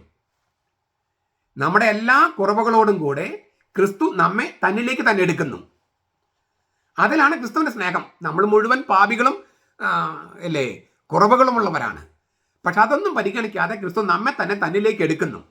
അത് അവന്റെ സ്നേഹമാണ്. അങ്ങനെ സജീവവും വിശുദ്ധ ബലിയുമായ തൻ്റെ ശരീരത്തിലേക്ക് നമ്മെ സ്വീകരിച്ചപ്പോൾ നാം തന്നെ അവൻ്റെ ശരീരമായിട്ട് മാറുകയാണ്. നമ്മുടെ കുറവുകളോടും കുറ്റങ്ങളോടും അധാർമികതയോടും ഒക്കെ ചേർന്ന് അതെല്ലാം അപര്യാപ്തമാണ്, അതെല്ലാം അറിഞ്ഞിട്ട് തന്നെ ക്രിസ്തു നമ്മെ തൻ്റെ ശരീരത്തിലേക്ക് എടുക്കുന്നു. അപ്പം എന്താണ്, എന്നിട്ട് കർത്താവിൻ്റെ ശരീരമായിട്ട് ഒന്നാകുന്നു. അപ്പം നമ്മൾ ഈ കുറവുകളുള്ള പോരായ്മകളുള്ള നമ്മുടെ ശരീരം ക്രിസ്തുവിൻ്റെ ശരീരമായിട്ട് മാറുകയാണ്. നാം തന്നെ ക്രിസ്തുവിൻ്റെ ശരീരമായി മാറുകയാണ്. അപ്പോൾ നമ്മുടെ ശരീരമാണ് വചനം പോലെയാകുന്നത്. ക്രിസ്തു നമ്മുടെ ശരീരത്തെ, നമ്മുടെ ആളത്വത്തെ അവൻ്റെ ശരീരത്തിലേക്ക്, അവൻ്റെ ആളത്വത്തിലേക്ക് എടുത്തു വെക്കുമ്പോൾ നമ്മുടെ ശരീരം തന്നെ, നമ്മുടെ ആളത്വം തന്നെ അവൻ്റെ വചനം പോലെയായി മാറുന്നു, അവൻ്റെ വചനമായി മാറുന്നു. നമ്മുടെ ഈ ഭൗതിക അസ്തിത്വമാണ് വചനം കൊണ്ട് തുളച്ചു കയറുന്നത്. അതിന് നാം അനുവദിച്ചാൽ നമ്മുടെ ശരീരം തന്നെ, നമ്മുടെ ആളത്വം തന്നെ യേശുവിൻ്റെ ശരീരമായി മാറുകയാണ്. നസറത്തിൽ യേശു എന്ന വോള്യത്തിൽ ബെനഡിക്ട് മാർപ്പാപ്പ രണ്ടാമത്തെ വോള്യം 367 മുതൽ 70 വരെ ഇത് വിശദമായി ചർച്ച ചെയ്തിട്ടുണ്ട്. ഞാൻ അതിലെ ചില പ്രധാനപ്പെട്ട കാതലായ ആശയങ്ങൾ നിങ്ങളുടെ മുമ്പിൽ അവതരിപ്പിക്കുകയാണ്. ഗ്രീക്ക് ഭാഷയിൽ ദൈവശാസ്ത്രജ്ഞർ അവതരിപ്പിച്ച സഭാപിതാക്കന്മാർ, ഗ്രീക്ക് ഭാഷയിൽ സഭാപിതാക്കന്മാർ അവതരിപ്പിച്ച ഒരു ആശയത്തെ, അതായത് യേശുവിൻ്റെ ആത്മാർപ്പണത്തെ ഉപയോഗിക്കുന്നൊരു വാക്ക്, അതിവിടെ ഈ പൗലോസ് ഉപയോഗിച്ച വാക്കിന് വളരെ ചേർന്ന് വരുന്നതാണ്. തൂസിയ ലോഗിക്ക എന്നാണ് സഭാപിതാക്കന്മാർ ഉപയോഗിച്ചത്. സഭാപിതാക്കന്മാർ പറഞ്ഞത് തൂസിയ ലോഗിക്ക എന്ന വാക്കിൻ്റെ അർത്ഥം നമ്മൾ കണ്ടു, വചനത്തിനനുസൃതമായ. തൂസിയ എന്ന് പറഞ്ഞാൽ ബലിയാണ്. തൂസിയ എന്ന് വെച്ചാൽ ബലി. നമ്മൾ പറഞ്ഞു ഓർക്കണ്ടോ, ട്യൂവോ എന്ന വാക്ക്, അറുക്കപ്പെടുക, കൊല്ലപ്പെടുക, അതിൻ്റെ നൗൺ ട്യൂസിയ ലോഗിക്കേ. വചനം കൊണ്ടുള്ള ബലി, വചനത്തിൻ്റെ ബലി, വചനാമൃതം കൊണ്ടുള്ള ബലി. പഴയ ബലി സമ്പ്രദായങ്ങൾ മാറ്റി. അവ മൃഗങ്ങൾ കൊണ്ടായിരുന്നല്ലോ. അതിന് പകരം വചനം കൊണ്ടുള്ള ബലിക്ക് തുടക്കമിട്ട് യേശു. തൂസിയ ലോകിക് എന്ന് പറഞ്ഞാൽ വചനം കൊണ്ടുള്ള ബലി, വചനത്തിന്റെ ബലി, വചനാമൃതം കൊണ്ടുള്ള ബലി, വചനമായി തീരുന്ന ബലി. വചനമാണ് ബലിയുടെ മൃഗത്തിന്റെ സ്ഥാനത്ത്. ഇപ്പോ മൃഗങ്ങൾ കൊണ്ടല്ല ബലി അർപ്പിക്കുന്നത്, വചനം കൊണ്ടാണ്. ആ വചനം എന്ന് പറയുന്നത് ഇങ്ങനെ ഉച്ചരിക്കപ്പെട്ട വചനം മാത്രമല്ല ഉദ്ദേശിക്കുന്നത്, ക്രിസ്തു എന്ന വചനമാണ്. ആദിയിൽ ലോഗോസ്, വചനമുണ്ടായിരുന്നു. ആ ലോഗോസ് ദൈവത്തോടു കൂടിയായിരുന്നു. ആ ലോഗോസ് ദൈവമായിരുന്നു. ആ ലോഗോസ് മാംസം ധരിച്ച് നമ്മുടെ ഇടയിൽ കൂടാരം അടിച്ചു. യോഹന്നാൻ 1:14. അപ്പോൾ ആ ലോഗോസ്, അതാണ് ഇപ്പോൾ തൂസിയ ലോകിക് എന്ന് പറഞ്ഞാൽ വചനം കൊണ്ടുള്ള ബലി, വചനത്തിന്റെ ബലി. മൃഗബലികൾക്ക് പകരം ഇപ്പോൾ വചനത്തിന്റെ ബലിയാണ്. വചനത്തിന്റെ ബലി, അതായത് ലോകിക്കൽ യാത്രയ്യ എന്ന് പറയുമ്പോൾ ലോകിക്കൽ യാത്രയ്യ, വചനാനുസൃതമായ പരമാരാധന എന്ന് പറയുന്നത് വചനത്തിന്റെ ബലിയാണ്. വചനാനുസൃതമായ പരമമായ ആരാധന എന്ന് പറയുന്നത് വചനത്തിന്റെ ബലിയാണ്. നിങ്ങൾക്കത് മനസ്സിലാവുന്നുണ്ടോ? തൂസിയ ലോകിക് എന്ന് പറഞ്ഞാൽ വചനത്തിന്റെ ബലി. ലോകിക്കൽ യാത്രയ്യ എന്ന് പറഞ്ഞാൽ നമ്മൾ സജീവമായ ബലി, ബുദ്ധിയുള്ള ആരാധന എന്നൊക്കെ നമ്മൾ പറഞ്ഞു ഇല്ലേ? സജീവമായ ബലിയല്ല, ബുദ്ധിയുള്ള ആരാധന, അല്ലെങ്കിൽ വചനത്തിനനുസൃതമായ ആരാധന. വചനത്തിനനുസൃതമായ ആരാധന അല്ലെങ്കിൽ ബുദ്ധിയുള്ള ആരാധന വചനത്തിന്റെ ബലിയാണ്. ബുദ്ധിയുള്ള ആരാധന, അതായത് വചനത്തിനനുസൃതമായ ആരാധന വചനത്തിന്റെ ബലിയാണ്. ആരാധന എന്ന് വെച്ചാൽ ബലിയാണ്. ബലി അല്ലാതെ മറ്റൊന്നും ആരാധനയാകില്ല. ബലി അല്ലാതെ മറ്റൊന്നും ആരാധനയാകില്ല. ഇത് വളരെ പ്രധാനപ്പെട്ട സംഗതിയാണ്. ഈ എഗെയിൻ കത്തോലിക്കര് മാതാവിനെ തൊട്ട് വണക്കുന്നു, കുമ്പിടുന്നു, നമസ്കരിക്കുന്നു. എല്ലാ നമസ്കാരവും, നമസ്കരിക്കല്, കുമ്പിടല്, നമിക്കല് ആരാധനയാണെന്നാണ് അവരുടെ വിചാരം. അതുകൊണ്ടാണ് കത്തോലിക്കർ വിഗ്രഹാരാധകരാണെന്നൊക്കെ പറയണേ. നമസ്കരിക്കലെല്ലാം ആരാധനയല്ല. ദൈവത്തിന് ചേർന്ന ആരാധന ഒരേ ഒരു സംഗതിയാണ്, ബലിയാണ്. അത് പഴയ നിയമത്തിൽ മൃഗബലികളായിരുന്നു, പുതിയ നിയമത്തിൽ വചനത്തിന്റെ ബലിയാണ്. വചനത്തിന്റെ ബലി മാത്രമാണ് വചനത്തിനനുസൃതമായ പരമമായ ആരാധന, ബുദ്ധിയുള്ള ആരാധന. വചനത്തിന്റെ ബലിയാണ് ബുദ്ധിയുള്ള ആരാധന. ഞാൻ ആവർത്തിക്കുകയാണ്, വചനത്തിന്റെ ബലിയാണ് ബുദ്ധിയുള്ള ആരാധന. ഇതാണ് പൗലോസ് പറയുന്നത്. ഇത് റോമാലേഖനത്തിലുള്ളതാണ്. ഇതിനെയാണ് ലിറ്റർജി എന്ന് നമ്മൾ പറയുന്നത്. ഈ ലിറ്റർജിയുടെ ശുശ്രൂഷകനാണ് ഞാനെന്ന് പൗലോസ് റോമാലേഖനം 15:16 പറയാം. ഈ 15:16 നമ്മൾ കഴിഞ്ഞ ആഴ്ചയിൽ ധ്യാനിച്ചത്, കഴിഞ്ഞ ഞായറാഴ്ച. അത് മനസ്സിലാക്കാൻ വേണ്ടിയാണ് ഇപ്പം നമ്മൾ റോമാലേഖനത്തിൽ തന്നെ 12:1 ചർച്ച ചെയ്യണേ. ഞാൻ ലൈത്തുർഗോസ് ആണ്, ലിറ്റർജിയുടെ ദിവ്യ ശുശ്രൂഷകനാണ്. ഏത് ലിറ്റർജിയുടെ? വചനത്തിന്റെ ബലിയുടെ ശുശ്രൂഷകനാണ് ഞാൻ. കാരണം ബുദ്ധിയുള്ള ആരാധന വചനത്തിന്റെ ബലിയാണ്. മൃഗബലികളല്ല, വചനത്തിന്റെ ബലിയാണ് ബുദ്ധിയുള്ള ആരാധന. ബുദ്ധിയുള്ള ആരാധന വചനത്തിന്റെ ബലിയാണ്.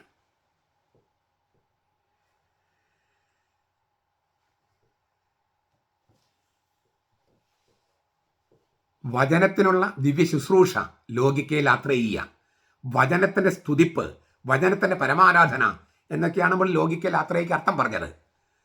ആത്മീയ ആരാധന എന്ന് തർജ്ജമ ചെയ്യാറുണ്ടെന്നും പറഞ്ഞു. വചനം കൊണ്ട് രൂപപ്പെടുത്തി യുക്തിയിൽ അടിസ്ഥാനമിട്ട ആരാധന എന്നാണ് അതിന്റെ സൂചന. വചനം കൊണ്ട് രൂപപ്പെടുത്തി യുക്തിയിൽ അടിസ്ഥാനമിട്ട ആരാധന. വചനം കൊണ്ട് അഥവാ മനസ്സുകൊണ്ട് ആവൃതമായ ആരാധന എന്നതിനർത്ഥമുണ്ട്. മനുഷ്യവംശത്തിന് ചേരുന്ന ബലി സമ്പ്രദായം മൃഗങ്ങളുടേതല്ല, മറിച്ച് യുക്തിയിൽ അടിസ്ഥാനമിട്ട് വചനം കൊണ്ട് രൂപമുണ്ടാക്കുന്നതാണ്. കാരണം ഇവ രണ്ടുമാണ്, ബുദ്ധിയും വചനവും അല്ലെങ്കിൽ സംസാര ശക്തി. അതാണ് മനുഷ്യന്റെ സവിശേഷതകളിൽ മുഖ്യം. അത് അർപ്പിക്കുന്നതാകട്ടെ വചനം മാംസമായ നസ്രത്തിലെ യേശുവിലാണ്. വചനം മാംസം നസ്രത്തിലെ യേശുവിലാണ് നമ്മൾ ഈ ബുദ്ധിയുള്ള ആരാധന വചനത്തിന് ബലിയായി അർപ്പിക്കുന്നത്. വചനത്തിന്റെ ബലിയായി ബുദ്ധിയുള്ള ആരാധന അർപ്പിക്കുന്നത് വചനം മാംസമായ ആളായ നസ്രത്തിലെ യേശുവിലാണ്. ബലിയർപ്പണങ്ങൾ നിശേഷം ഇല്ലാതാക്കിയ ആ വചനം ഒരു സാധാരണ വാക്കല്ലെന്ന് നമുക്കറിയാം. യേശു എന്ന വചനം വേറെ ഒരു വാക്കല്ലല്ലോ, അതൊരാളല്ലേ. ദൈവം മനുഷ്യനായ ആളല്ലേ. ദൈവവും മനുഷ്യനും പാപമില്ലാത്തവനുമായ ആള്, ഒരേ ഒരാൾ എങ്ങനെയുള്ളൂ, ആ ആളാണ് യേശു. അതൊരു വെറും മാനുഷിക വചനമല്ല. ആദിയിൽ വചനമുണ്ടായിരുന്നു, ആ വചനം ദൈവത്തോട് കൂടിയായിരുന്നു, ആ വചനം ദൈവമായിരുന്നു. അതിന് ആ വചനം മാനുഷിക വചനം മാത്രമല്ല. പിന്നെയോ വചനമായി അവതരിച്ച വചനമാണ്, വചനമായി അവതരിച്ച ദൈവമാണ്. ആദിയിലെ ദൈവത്തോടൊപ്പം ഉണ്ടായിരുന്ന വചനം, ദൈവമായിരുന്ന വചനം. യോഹന്നാൻ 1:1-2. ആ വചനമാണ് ഇവിടെ പറയുന്ന വചനം. അതുകൊണ്ട് തന്നെ മനുഷ്യരുടെ മതധാരകളും എല്ലാം ദൈവത്തിന്റെ ഹൃദയത്തിന്റെ അന്തരാളത്തിലേക്ക് ഒഴുകി അവിടെ ദൈവമായുള്ള ഹൃദയ സംവാദത്തിന്റെ അനർഘ നിമിഷങ്ങളിൽ അവന്റെ തിരുമനസിന്റെ ഉള്ളിലേക്ക്, അനന്ത സ്നേഹത്തിന്റെ സാമീപ്യത്തിലേക്ക് അടുപ്പിക്കുകയാണ് ഈ വചനമെന്ന യേശു. വചനം മാംസമായി നമ്മുടെ ഇടയിൽ വസിച്ച് മരിച്ച് ഉത്ഥാനം ചെയ്ത് അവനെ തന്നെ നമുക്ക് നൽകുകയാണ് വിശുദ്ധ കുർബാനയിൽ. അതിലൂടെ അവൻ നമ്മെ തന്നെ തന്നിലേക്ക് എടുത്തു വെച്ച് തന്റെ ഉത്തര ശരീരത്തിൽ ഒന്നാക്കി, പുതു ശരീരത്തിൽ ഒന്നാക്കി. എന്നിട്ട് എന്ത് ചെയ്യുന്നു? ലോകത്തുള്ള സകല മതധാരകളും ദൈവത്തിന്റെ ഹൃദയത്തിന്റെ അന്തരാളത്തിലേക്ക് ഒഴുക്കുകയാണ് യേശു. അവിടെ ദൈവമായുള്ള ഹൃദയ സംവാദത്തിന്റെ അനർഘ നിമിഷങ്ങളിൽ ദൈവത്തിന്റെ തിരുമനസിന്റെ ഉള്ളിലേക്ക്, അനന്ത സ്നേഹത്തിന്റെ സാമീപ്യത്തിലേക്ക് നമ്മെ അടുപ്പിക്കുകയാണ്. ഇക്കാരണത്താൽ ഇത് വാക്കുകൾക്കതീതമായ വചനമാണ്, വാക്കുകൾക്കതീതമായ വാക്കാണ്, സാക്ഷാൽ വചനാമൃതമാണ്. നിത്യമായ നിലനിൽക്കുന്ന വചനം പറയുന്നു, ബലികളും കാഴ്ചകളും അവിടെ നിന്ന് ആഗ്രഹിച്ചില്ല, എന്നാൽ അവിടെ നിന്ന് എനിക്ക് ശരീരം സജ്ജമാക്കി. ഹെബ്രായ ലേഖനം 10:5, സങ്കീർത്തനം 40:6. ആ വചനം തന്നെ മാംസമായി നമ്മുടെ മധ്യ വസിച്ചു. മാത്രമല്ല അവന്റെ ശരീരം കാഴ്ചയായി അർപ്പിച്ചു, അവന്റെ രക്തം ധാരയായി ഒഴുക്കി. ചുരുക്കത്തിൽ വിശുദ്ധ കുർബാനയുടെ സ്ഥാപനത്തോടെ യേശു തന്റെ ക്രൂരമായ മരണത്തെ വചനമാക്കി മാറ്റുകയായിരുന്നു. വിശുദ്ധ കുർബാനയുടെ സ്ഥാപനത്തോടെ യേശു തന്റെ ക്രൂരമായ മരണത്തെ വചനമാക്കി മാറ്റുകയായിരുന്നു. അവന്റെ അപാര സ്നേഹത്തിന്റെ വിപ്ലവാത്മകമായ വചനമായിരുന്നു അത്. മരണം വരെയുള്ള ആത്മസമർപ്പണത്തിന്റെ നിത്യമായ വചനം തന്നെയാണിത്. അങ്ങനെ യേശു തന്നെ ദേവാലയമായി തീരുകയായിരുന്നു. നസ്രത്തിൽ യേശു 2ാമത്തെ വോളിയം ബെനഡിക്ട് മാർപ്പാപ്പയുടെ 157 മുതൽ 158 വരെ വചനങ്ങൾ വായിക്കാം.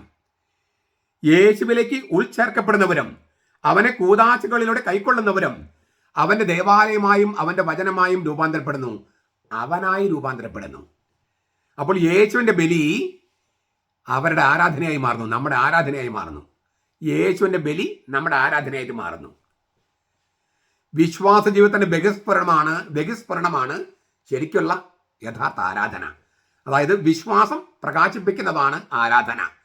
വിശ്വാസം പ്രകാശിപ്പിക്കുന്നതാണ് ആരാധന. യേശു ക്രിസ്തുവിലുള്ള ജീവജലത്തിന്റെ വെളിപാട് സ്വീകരിച്ചവരും പരിശുദ്ധാത്മാവിനാൽ വീണ്ടും ജനിച്ചവരുമായവരുടെ ആരാധനയാണത്. ആരാധനയുടെ സ്ഥലത്തേക്കാൾ ആരാധകനെയാണ് ദൈവം കണക്കിലെടുക്കുന്നത്. മാത്രമല്ല ജീവജലം വിശുദ്ധ കുർബാനയിലെ തിരുടത്വമായി ബന്ധപ്പെട്ടതാണ്. യേശുവിന്റെ ജീവനാണത്. ദൈവം തന്റെ ജീവൻ തന്നെയാണ് നമുക്ക് ഭക്ഷണവും പാനീയമായി തരുന്നത്. വിശുദ്ധ പൗലോസിന്റെ വാക്കിൽ നമുക്കത് ഇങ്ങനെ അവതരിപ്പിക്കാം: നിങ്ങൾ ശരീരങ്ങളെ ബുദ്ധിയുള്ള ആരാധനയിൽ അർപ്പിക്കുവിൻ. ദൈവത്തിന് സ്വീകാര്യമായ പരമമായ ആരാധന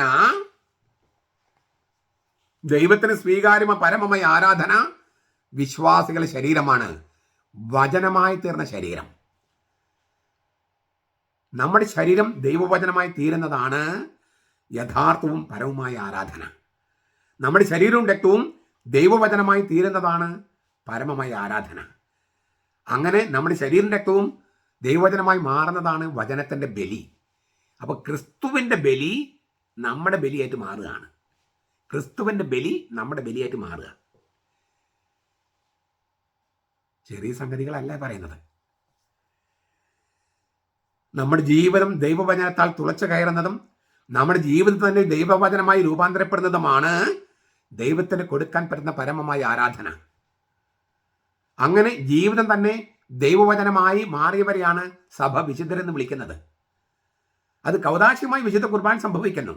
നമ്മുടെ ശരീരത്തെ പ്രതിനിധാനം ചെയ്യുന്ന അപ്പവും നമ്മുടെ രക്തത്തെ പ്രതിനിധാനം ചെയ്യുന്ന വീഞ്ഞും കർത്താവ് തന്റെ കൈകളിലെടുത്ത് തന്റെ ശരീരവും രക്തവുമായി രൂപാന്തരപ്പെടുത്തുകയും ദിവ്യകാരുണ്യ സ്വീകരണത്തിലൂടെ നമ്മുടെ ശരീരരക്തങ്ങളുമായി അവൻ അവൻ വന്ന് നമ്മുടെ ശരീരരക്തങ്ങളായി ഒന്നായി തീരുകയും ചെയ്യുന്നു.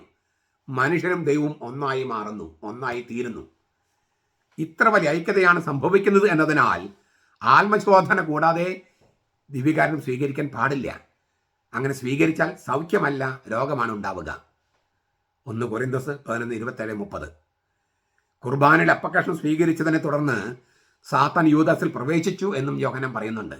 അയോഗ്യതരെ സ്വീകരിച്ചതുകൊണ്ട്. യോഹന്നാൻ 13:27. യൂദാസ് അയോഗ്യതയുടെ വിശുദ്ധ കുർബാന സ്വീകരിച്ചു. അപ്പോൾ ജീവദായകനായ ആത്മാവല്ല, മരണദൂതനായ സാത്താനാണ് യൂദാസിൽ പ്രവേശിച്ചത്. എന്ന് വെച്ചാൽ ഈ ഈ വിശുദ്ധ കുർബാനയിൽ സംഭവിക്കുന്ന വലിയ മാറ്റമാണ്. അതിന് തത്വശാസ്ത്രപരമായിട്ട് ട്രാൻസബ്സ്റ്റാൻസിയേഷൻ അങ്ങനെ പല വാക്കുകൾ ഉപയോഗിക്കും. നമുക്ക് ബൈബിളിൽ അതൊന്നും ആവശ്യമില്ല. അതൊക്കെ താത്വികമായ എക്സ്പ്ലനേഷൻസ് ആണ്. മോശമൊന്നുമല്ല, പക്ഷെ അത് തത്വജ്ഞാനത്തിൻ്റെ ഭാഷയാണ്. നമുക്ക് ബൈബിളിലെ ഭാഷ ഉപയോഗിച്ച് പറഞ്ഞാൽ വളരെ ലളിതമാണ്, പക്ഷെ ഭയങ്കര ആഴമാണ്. ക്രിസ്തുവിൻ്റെ വചനത്തിൻ്റെ ശക്തി, ഉത്ഥാനത്തിൻ്റെ ശക്തി, പരിശുദ്ധാത്മാവിൻ്റെ ശക്തി, ആ ശക്തിയാണ് ഈ വിശുദ്ധ കുർബാനയിൽ പ്രവർത്തിക്കുന്നത്. ക്രിസ്തുവിൻ്റെ വചനത്തിൻ്റെ ശക്തി, അവൻ്റെ ഉത്ഥാനത്തിൻ്റെ ശക്തി, അവൻ്റെ പരിശുദ്ധാത്മാവിൻ്റെ ശക്തി. അതിലൂടെ ഈ അവൻ്റെ വചനം ജീവദായക വചനമാണ്. അപ്പോൾ വചനം മാംസമായവൻ, ഈ ഭൂമിയിൽ വസിച്ചവൻ, ജീവദായകമായ വചനം ഉപയോഗിച്ച് തൻ്റെ ഉത്ഥാന ശരീരമായി, ഉത്ഥാന ജീവനായി പരിശുദ്ധാത്മാവിന് ശക്തി കൊണ്ട് അതിനെ രൂപാന്തരപ്പെടുത്തുകയാണ്. വചനത്തിൻ്റെയും ആത്മാവിൻ്റെയും ശക്തി കൊണ്ട്, പരിശുദ്ധാത്മാവിൻ്റെ ശക്തി കൊണ്ട് ഉത്തിത ശരീരമായി രൂപാന്തരപ്പെടുത്തുകയാണ് വിശുദ്ധ കുർബാനയിൽ. നമ്മൾ ആ കുർബാനയാണ് സ്വീകരിക്കുന്നത്. അപ്പോൾ കർത്താവിന് ഉത്തിത ശരീരമായിട്ട് നമ്മൾ ഒന്നാവുകയാണ്, ക്രിസ്തുവുമായിട്ട് നമ്മൾ ഒന്നാകുകയാണ്. അങ്ങനെ അത്ര വലിയ ഒരു ഐക്യതയാണ് സംഭവിക്കുന്നത് എന്നതുകൊണ്ട്, ദൈവവും മനുഷ്യനും പാപമില്ലാത്തവനുമായ കർത്താവുമായി നമ്മൾ ഒന്നാകുന്നു എന്നതുകൊണ്ട് അത് സ്വീകരിക്കുന്ന അങ്ങേയറ്റം ആത്മശോധന ചെയ്തിട്ട് വേണം. പാപം ചെയ്തിട്ടുണ്ടെങ്കിൽ കുമ്പസാരിച്ചിട്ട് വേണം. ലഘുപാപങ്ങളാണെങ്കിൽ പശ്ചാത്തപിച്ചിട്ട് വേണം. അതായത് ഇത് വെറും ഒരു അപ്പം മുറിക്കലല്ല, കർത്താവിൻ്റെ തന്നെ ശരീരവും രക്തവുമാണ് എന്ന സത്യം തിരിച്ചറിയണം. വെറും അപ്പം മുറിക്കലാണെങ്കിൽ ഈ ആത്മശോധന ചെയ്യേണ്ട കാര്യമില്ല. വെറും അപ്പമാണ് യൂദാസ് സ്വീകരിച്ചതെങ്കിൽ, കുർബാന അപ്പമല്ല വെറും അപ്പമാണ് സ്വീകരിച്ചതെങ്കിൽ അതിലൂടെ സാത്താൻ കയറേണ്ട കാര്യമുണ്ടോ? സാത്താൻ കയറുമോ? അപ്പം ഈ വചനങ്ങൾക്കെല്ലാം അർത്ഥമുള്ളത് നമ്മൾ കത്തോലിക്കർ പറയുന്ന ആ കൂദാശയുടെ അർത്ഥത്തിൽ തന്നെയാണ്. ചുരുക്കത്തിൽ ബുദ്ധിയുള്ള ആരാധന എന്ന് പറയുന്നത് വചനത്തിൻ്റെ ബലിയാണ്. വചനത്തിൻ്റെ ബലി എന്ന് പറഞ്ഞാൽ രണ്ടർത്ഥമുണ്ട്. ഒന്ന്, ദൈവം തന്നെയായ വചനം, ക്രിസ്തു, അവൻ്റെ ശരീരം, മരണം വരെയുള്ള അനുസരണം എന്നുള്ള ആ അനുസരണം എന്ന് പറഞ്ഞാൽ ആ കുരിശ് മരണം, ആ മരണത്തിലൂടെ, മരണം വരെയുള്ള അനുസരണത്തിലൂടെ കുരിശ് മരണത്തിലൂടെ ബലി കൊടുത്തു. വചനത്തിൻ്റെ ബലി മൃഗത്തിൻ്റെ ബലിയല്ല, വചനത്തിൻ്റെ ബലിയാണ്. ആ വചനത്തിൻ്റെ ബലിയിലേക്ക് നമ്മെ തന്നെ എടുത്തു വെക്കുമ്പോൾ നമ്മുടെ ശരീരം അവൻ്റെ വചനം കൊണ്ട് തുളച്ചു കയറും, അവൻ്റെ ബലി കൊണ്ട് തുളച്ചു കയറും. നമ്മൾ തന്നെ അവൻ്റെ വചനമായി മാറും. അതാണ് രണ്ടാമത്തെ അർത്ഥം. ക്രിസ്തുവിൻ്റെ ബലി വചനത്തിൻ്റെ ബലിയാണ് മനുഷ്യർക്ക് ദൈവത്തിന് കൊടുക്കാൻ പറ്റുന്ന ബുദ്ധിയുള്ള ആരാധന. പക്ഷേ അത് സംഭവിക്കണമെങ്കിൽ നിങ്ങളുടെ ജീവനും വിശുദ്ധിയും പ്രസാദവുമുള്ള ബലിയായി, സജീവ ബലിയായി നിങ്ങളുടെ ശരീരങ്ങളെ അർപ്പിക്കണം. നമ്മുടെ ഓരോരുത്തരും ശരീരത്തെ ജീവനും വിശുദ്ധിയും പ്രസാദവുമുള്ള ബലിയായി അർപ്പിക്കണം. അപ്പോൾ വചനത്തിനനുസൃതമായ പരമമായ ആരാധനയായി നമ്മുടെ ശരീരം തന്നെ മാറുന്നതാണ് വചനത്തിൻ്റെ ബലി. അതാണ് രണ്ടാമത്തെ അർത്ഥം. എത്രയോ ആഴമേറിയ അർത്ഥമാണ് ഈ പറയുന്നത് പൗലോസ്. ഇത് ഞാൻ പറഞ്ഞത് മുമ്പൊരിക്കൽ നമ്മൾ ചെറുതായിട്ടൊക്കെ ഇത് പറഞ്ഞിട്ടുണ്ട്.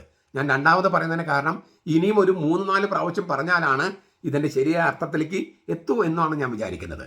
നിങ്ങൾ എന്ത് ചെയ്യണം? ഇത് ഒരു 3-4 പ്രാവശ്യം വായിക്കണം, കേൾക്കണം, കേട്ട് നോട്ട് എടുക്കണം, സംശയമുള്ള ചോദിക്കണം. ഏതെങ്കിലും കാര്യങ്ങൾ ഞാൻ 1-2 വാക്കുകൾ ഇടയ്ക്ക് തെറ്റി പറഞ്ഞിട്ടുണ്ട്, അത് അപ്പം തന്നെ ഞാൻ തിരുത്തിയിട്ടുണ്ട്. ആ തിരുത്തി ഉള്ളത് കേൾക്കുക. അങ്ങോട്ടും ഇങ്ങോട്ടും ചെറിയൊരു കൺഫ്യൂഷൻ വന്നിട്ടുണ്ട്, പക്ഷെ ഞാൻ അപ്പം തന്നെ തിരുത്തിയിട്ടുണ്ട്. അങ്ങനെ ഇതൊരു 10-15 പ്രാവശ്യം നിങ്ങൾ കേട്ടാലാണ് കുറച്ചെങ്കിലും മനസ്സിലാക്കാൻ പറ്റുക. എന്നിട്ട് നമുക്ക് പിന്നെ ഇത് കുറച്ചുകൂടി ധ്യാനിക്കാം. ഞാൻ കൺക്ലൂഡ് ചെയ്യട്ടെ. ലെയ്ത്തുർഗോസ്, ഞാൻ ലെയ്ത്തുർഗോസ് ലിറ്റർജി അർപ്പിക്കുന്ന ശുശ്രൂഷകനാണ്, ദിവ്യ ശുശ്രൂഷകനാണെന്ന് റോമാലേഖനം 15:16 പൗലോസ് പറയുന്നു. അതേക്കുറിച്ച് നമ്മൾ കഴിഞ്ഞ ആഴ്ചയിൽ കണ്ടു. അതായത് അപ്പസ്തോലന്മാർ ലിറ്റർജി അർപ്പിക്കുന്ന ശുശ്രൂഷകരാണ്. ആ ലിറ്റർജി എന്ന് പറയുന്നത് എന്താണ്? അതാണ് പൗലോസ് റോമാലേഖനം 12:1 പറഞ്ഞത്. നിങ്ങളുടെ ശരീരങ്ങളെ ജീവനും വിശുദ്ധിയും പ്രസാദവുമുള്ള സജീവ ബലിയെ അർപ്പിക്കുക, നിങ്ങളുടെ ശരീരങ്ങളെ. അതാണ് ശരിക്കും ബുദ്ധിയുള്ള ആരാധന. ബുദ്ധിയുള്ള ആരാധന എന്ന് പറഞ്ഞാൽ വചനത്തിനനുസൃതമായ ആരാധന. വചനത്തിനനുസൃതമായ ആരാധന, അതാണ് ബുദ്ധിയുള്ള ആരാധന. അതാണ് യുക്തിക്ക് നിരക്കുന്ന ആരാധന. അത് വചനത്തിൻ്റെ ബലി തന്നെയാണ്. വചനത്തിൻ്റെ ബലി എന്ന് പറഞ്ഞാൽ രണ്ടർത്ഥം. ഒന്ന്, വചനമായ ദൈവത്തിൻ്റെ ബലി, അതായത് വചനം മാംസമായി നമ്മുടെ ഇടയിൽ വധിച്ചു, ആ ക്രിസ്തുവിൻ്റെ ആത്മബലി, അവൻ്റെ കുരിശുമരണം. ആ കുരിശുമരണത്തിലേക്ക് നമ്മളെ തന്നെ ശരീരത്തെ എടുത്തു വെക്കുമ്പോൾ, ജീവനും വിശുദ്ധിയും പ്രസാദമുള്ള ബലിയായി എടുത്തു വെക്കുമ്പോൾ, നമ്മുടെ എല്ലാ അപര്യാപ്തതകളും കൂടി അവൻ്റെ ശരീരത്തിലേക്ക് ഒന്നാക്കുകയും അത് ദൈവത്തിന് കൊടുക്കുകയും എന്നിട്ട് ആ ക്രിസ്തു തന്നെ നമ്മിലേക്ക് വരികയും ചെയ്യുമ്പോൾ നാം ക്രിസ്തുവിന് ശരീരമായി രൂപാന്തരപ്പെടുന്നു. അത് കൗതാശികമായി നടക്കുന്ന കുർബാനയിലാണ്. അതുകൊണ്ട് അതിനെ വളരെ ഗൗരവത്തോടെ സമീപിക്കണം. അതുകൊണ്ടാണ് പൗരസ്ത്യ സഭകളിൽ ലിറ്റേർജി എന്ന് പറഞ്ഞാൽ വിശുദ്ധ കുർബാന മാത്രമാണ്. ലിറ്റേർജി എന്ന് പറഞ്ഞാൽ വിശുദ്ധ കുർബാനയാണ്. വിശുദ്ധ കുർബാന എന്ന് പറഞ്ഞാൽ ഞാനിപ്പോൾ പറഞ്ഞ അതിൻ്റെ ആ വിവിധ ചക്രവാളങ്ങളെല്ലാം ചേർത്ത് വെച്ചിട്ടുള്ളതാണ്.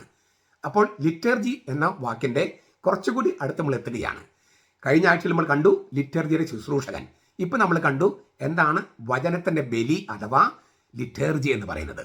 അടുത്ത ആഴ്ചയിൽ നമുക്ക് ഈ ലിറ്റേർജിയുടെ രൂപം എവിടെ നിന്ന് തുടങ്ങുന്നു എന്ന കാര്യത്തിലേക്ക് കുറച്ചുകൂടി അടുത്ത് നമുക്ക് ചെല്ലാം. ഇത് ഞാൻ ആവർത്തിക്കുന്നു, പല പ്രാവശ്യം കേട്ട് ധ്യാനിച്ച് പ്രാർത്ഥിച്ച് കുർബാന സംബന്ധിക്കുമ്പോൾ ഈ കാര്യങ്ങളൊക്കെ ഓർത്ത് പ്രാർത്ഥിക്കുമ്പോൾ സംബന്ധിക്കുമ്പോൾ കുറച്ചുകൂടി അനുഭവത്തോടു കൂടി കർത്താവിനെ സ്വീകരിക്കാനും കർത്താവിൻ്റെ ഒന്നാകാനും കഴിയുമെന്ന് ഞാൻ പ്രത്യാശിക്കുന്നു. നമ്മുടെ കർത്താവ് ഈശോ മിശിഹായുടെ കൃപയും പിതാവായ ദൈവത്തിൻ്റെ സ്നേഹവും പരിശുദ്ധാത്മാവിന്റെ സഹവാസവും നാം എല്ലാവരോടും കൂടി ഉണ്ടായിരിക്കട്ടെ, ഇപ്പോഴും എപ്പോഴും എന്നേക്കും. ആമേൻ.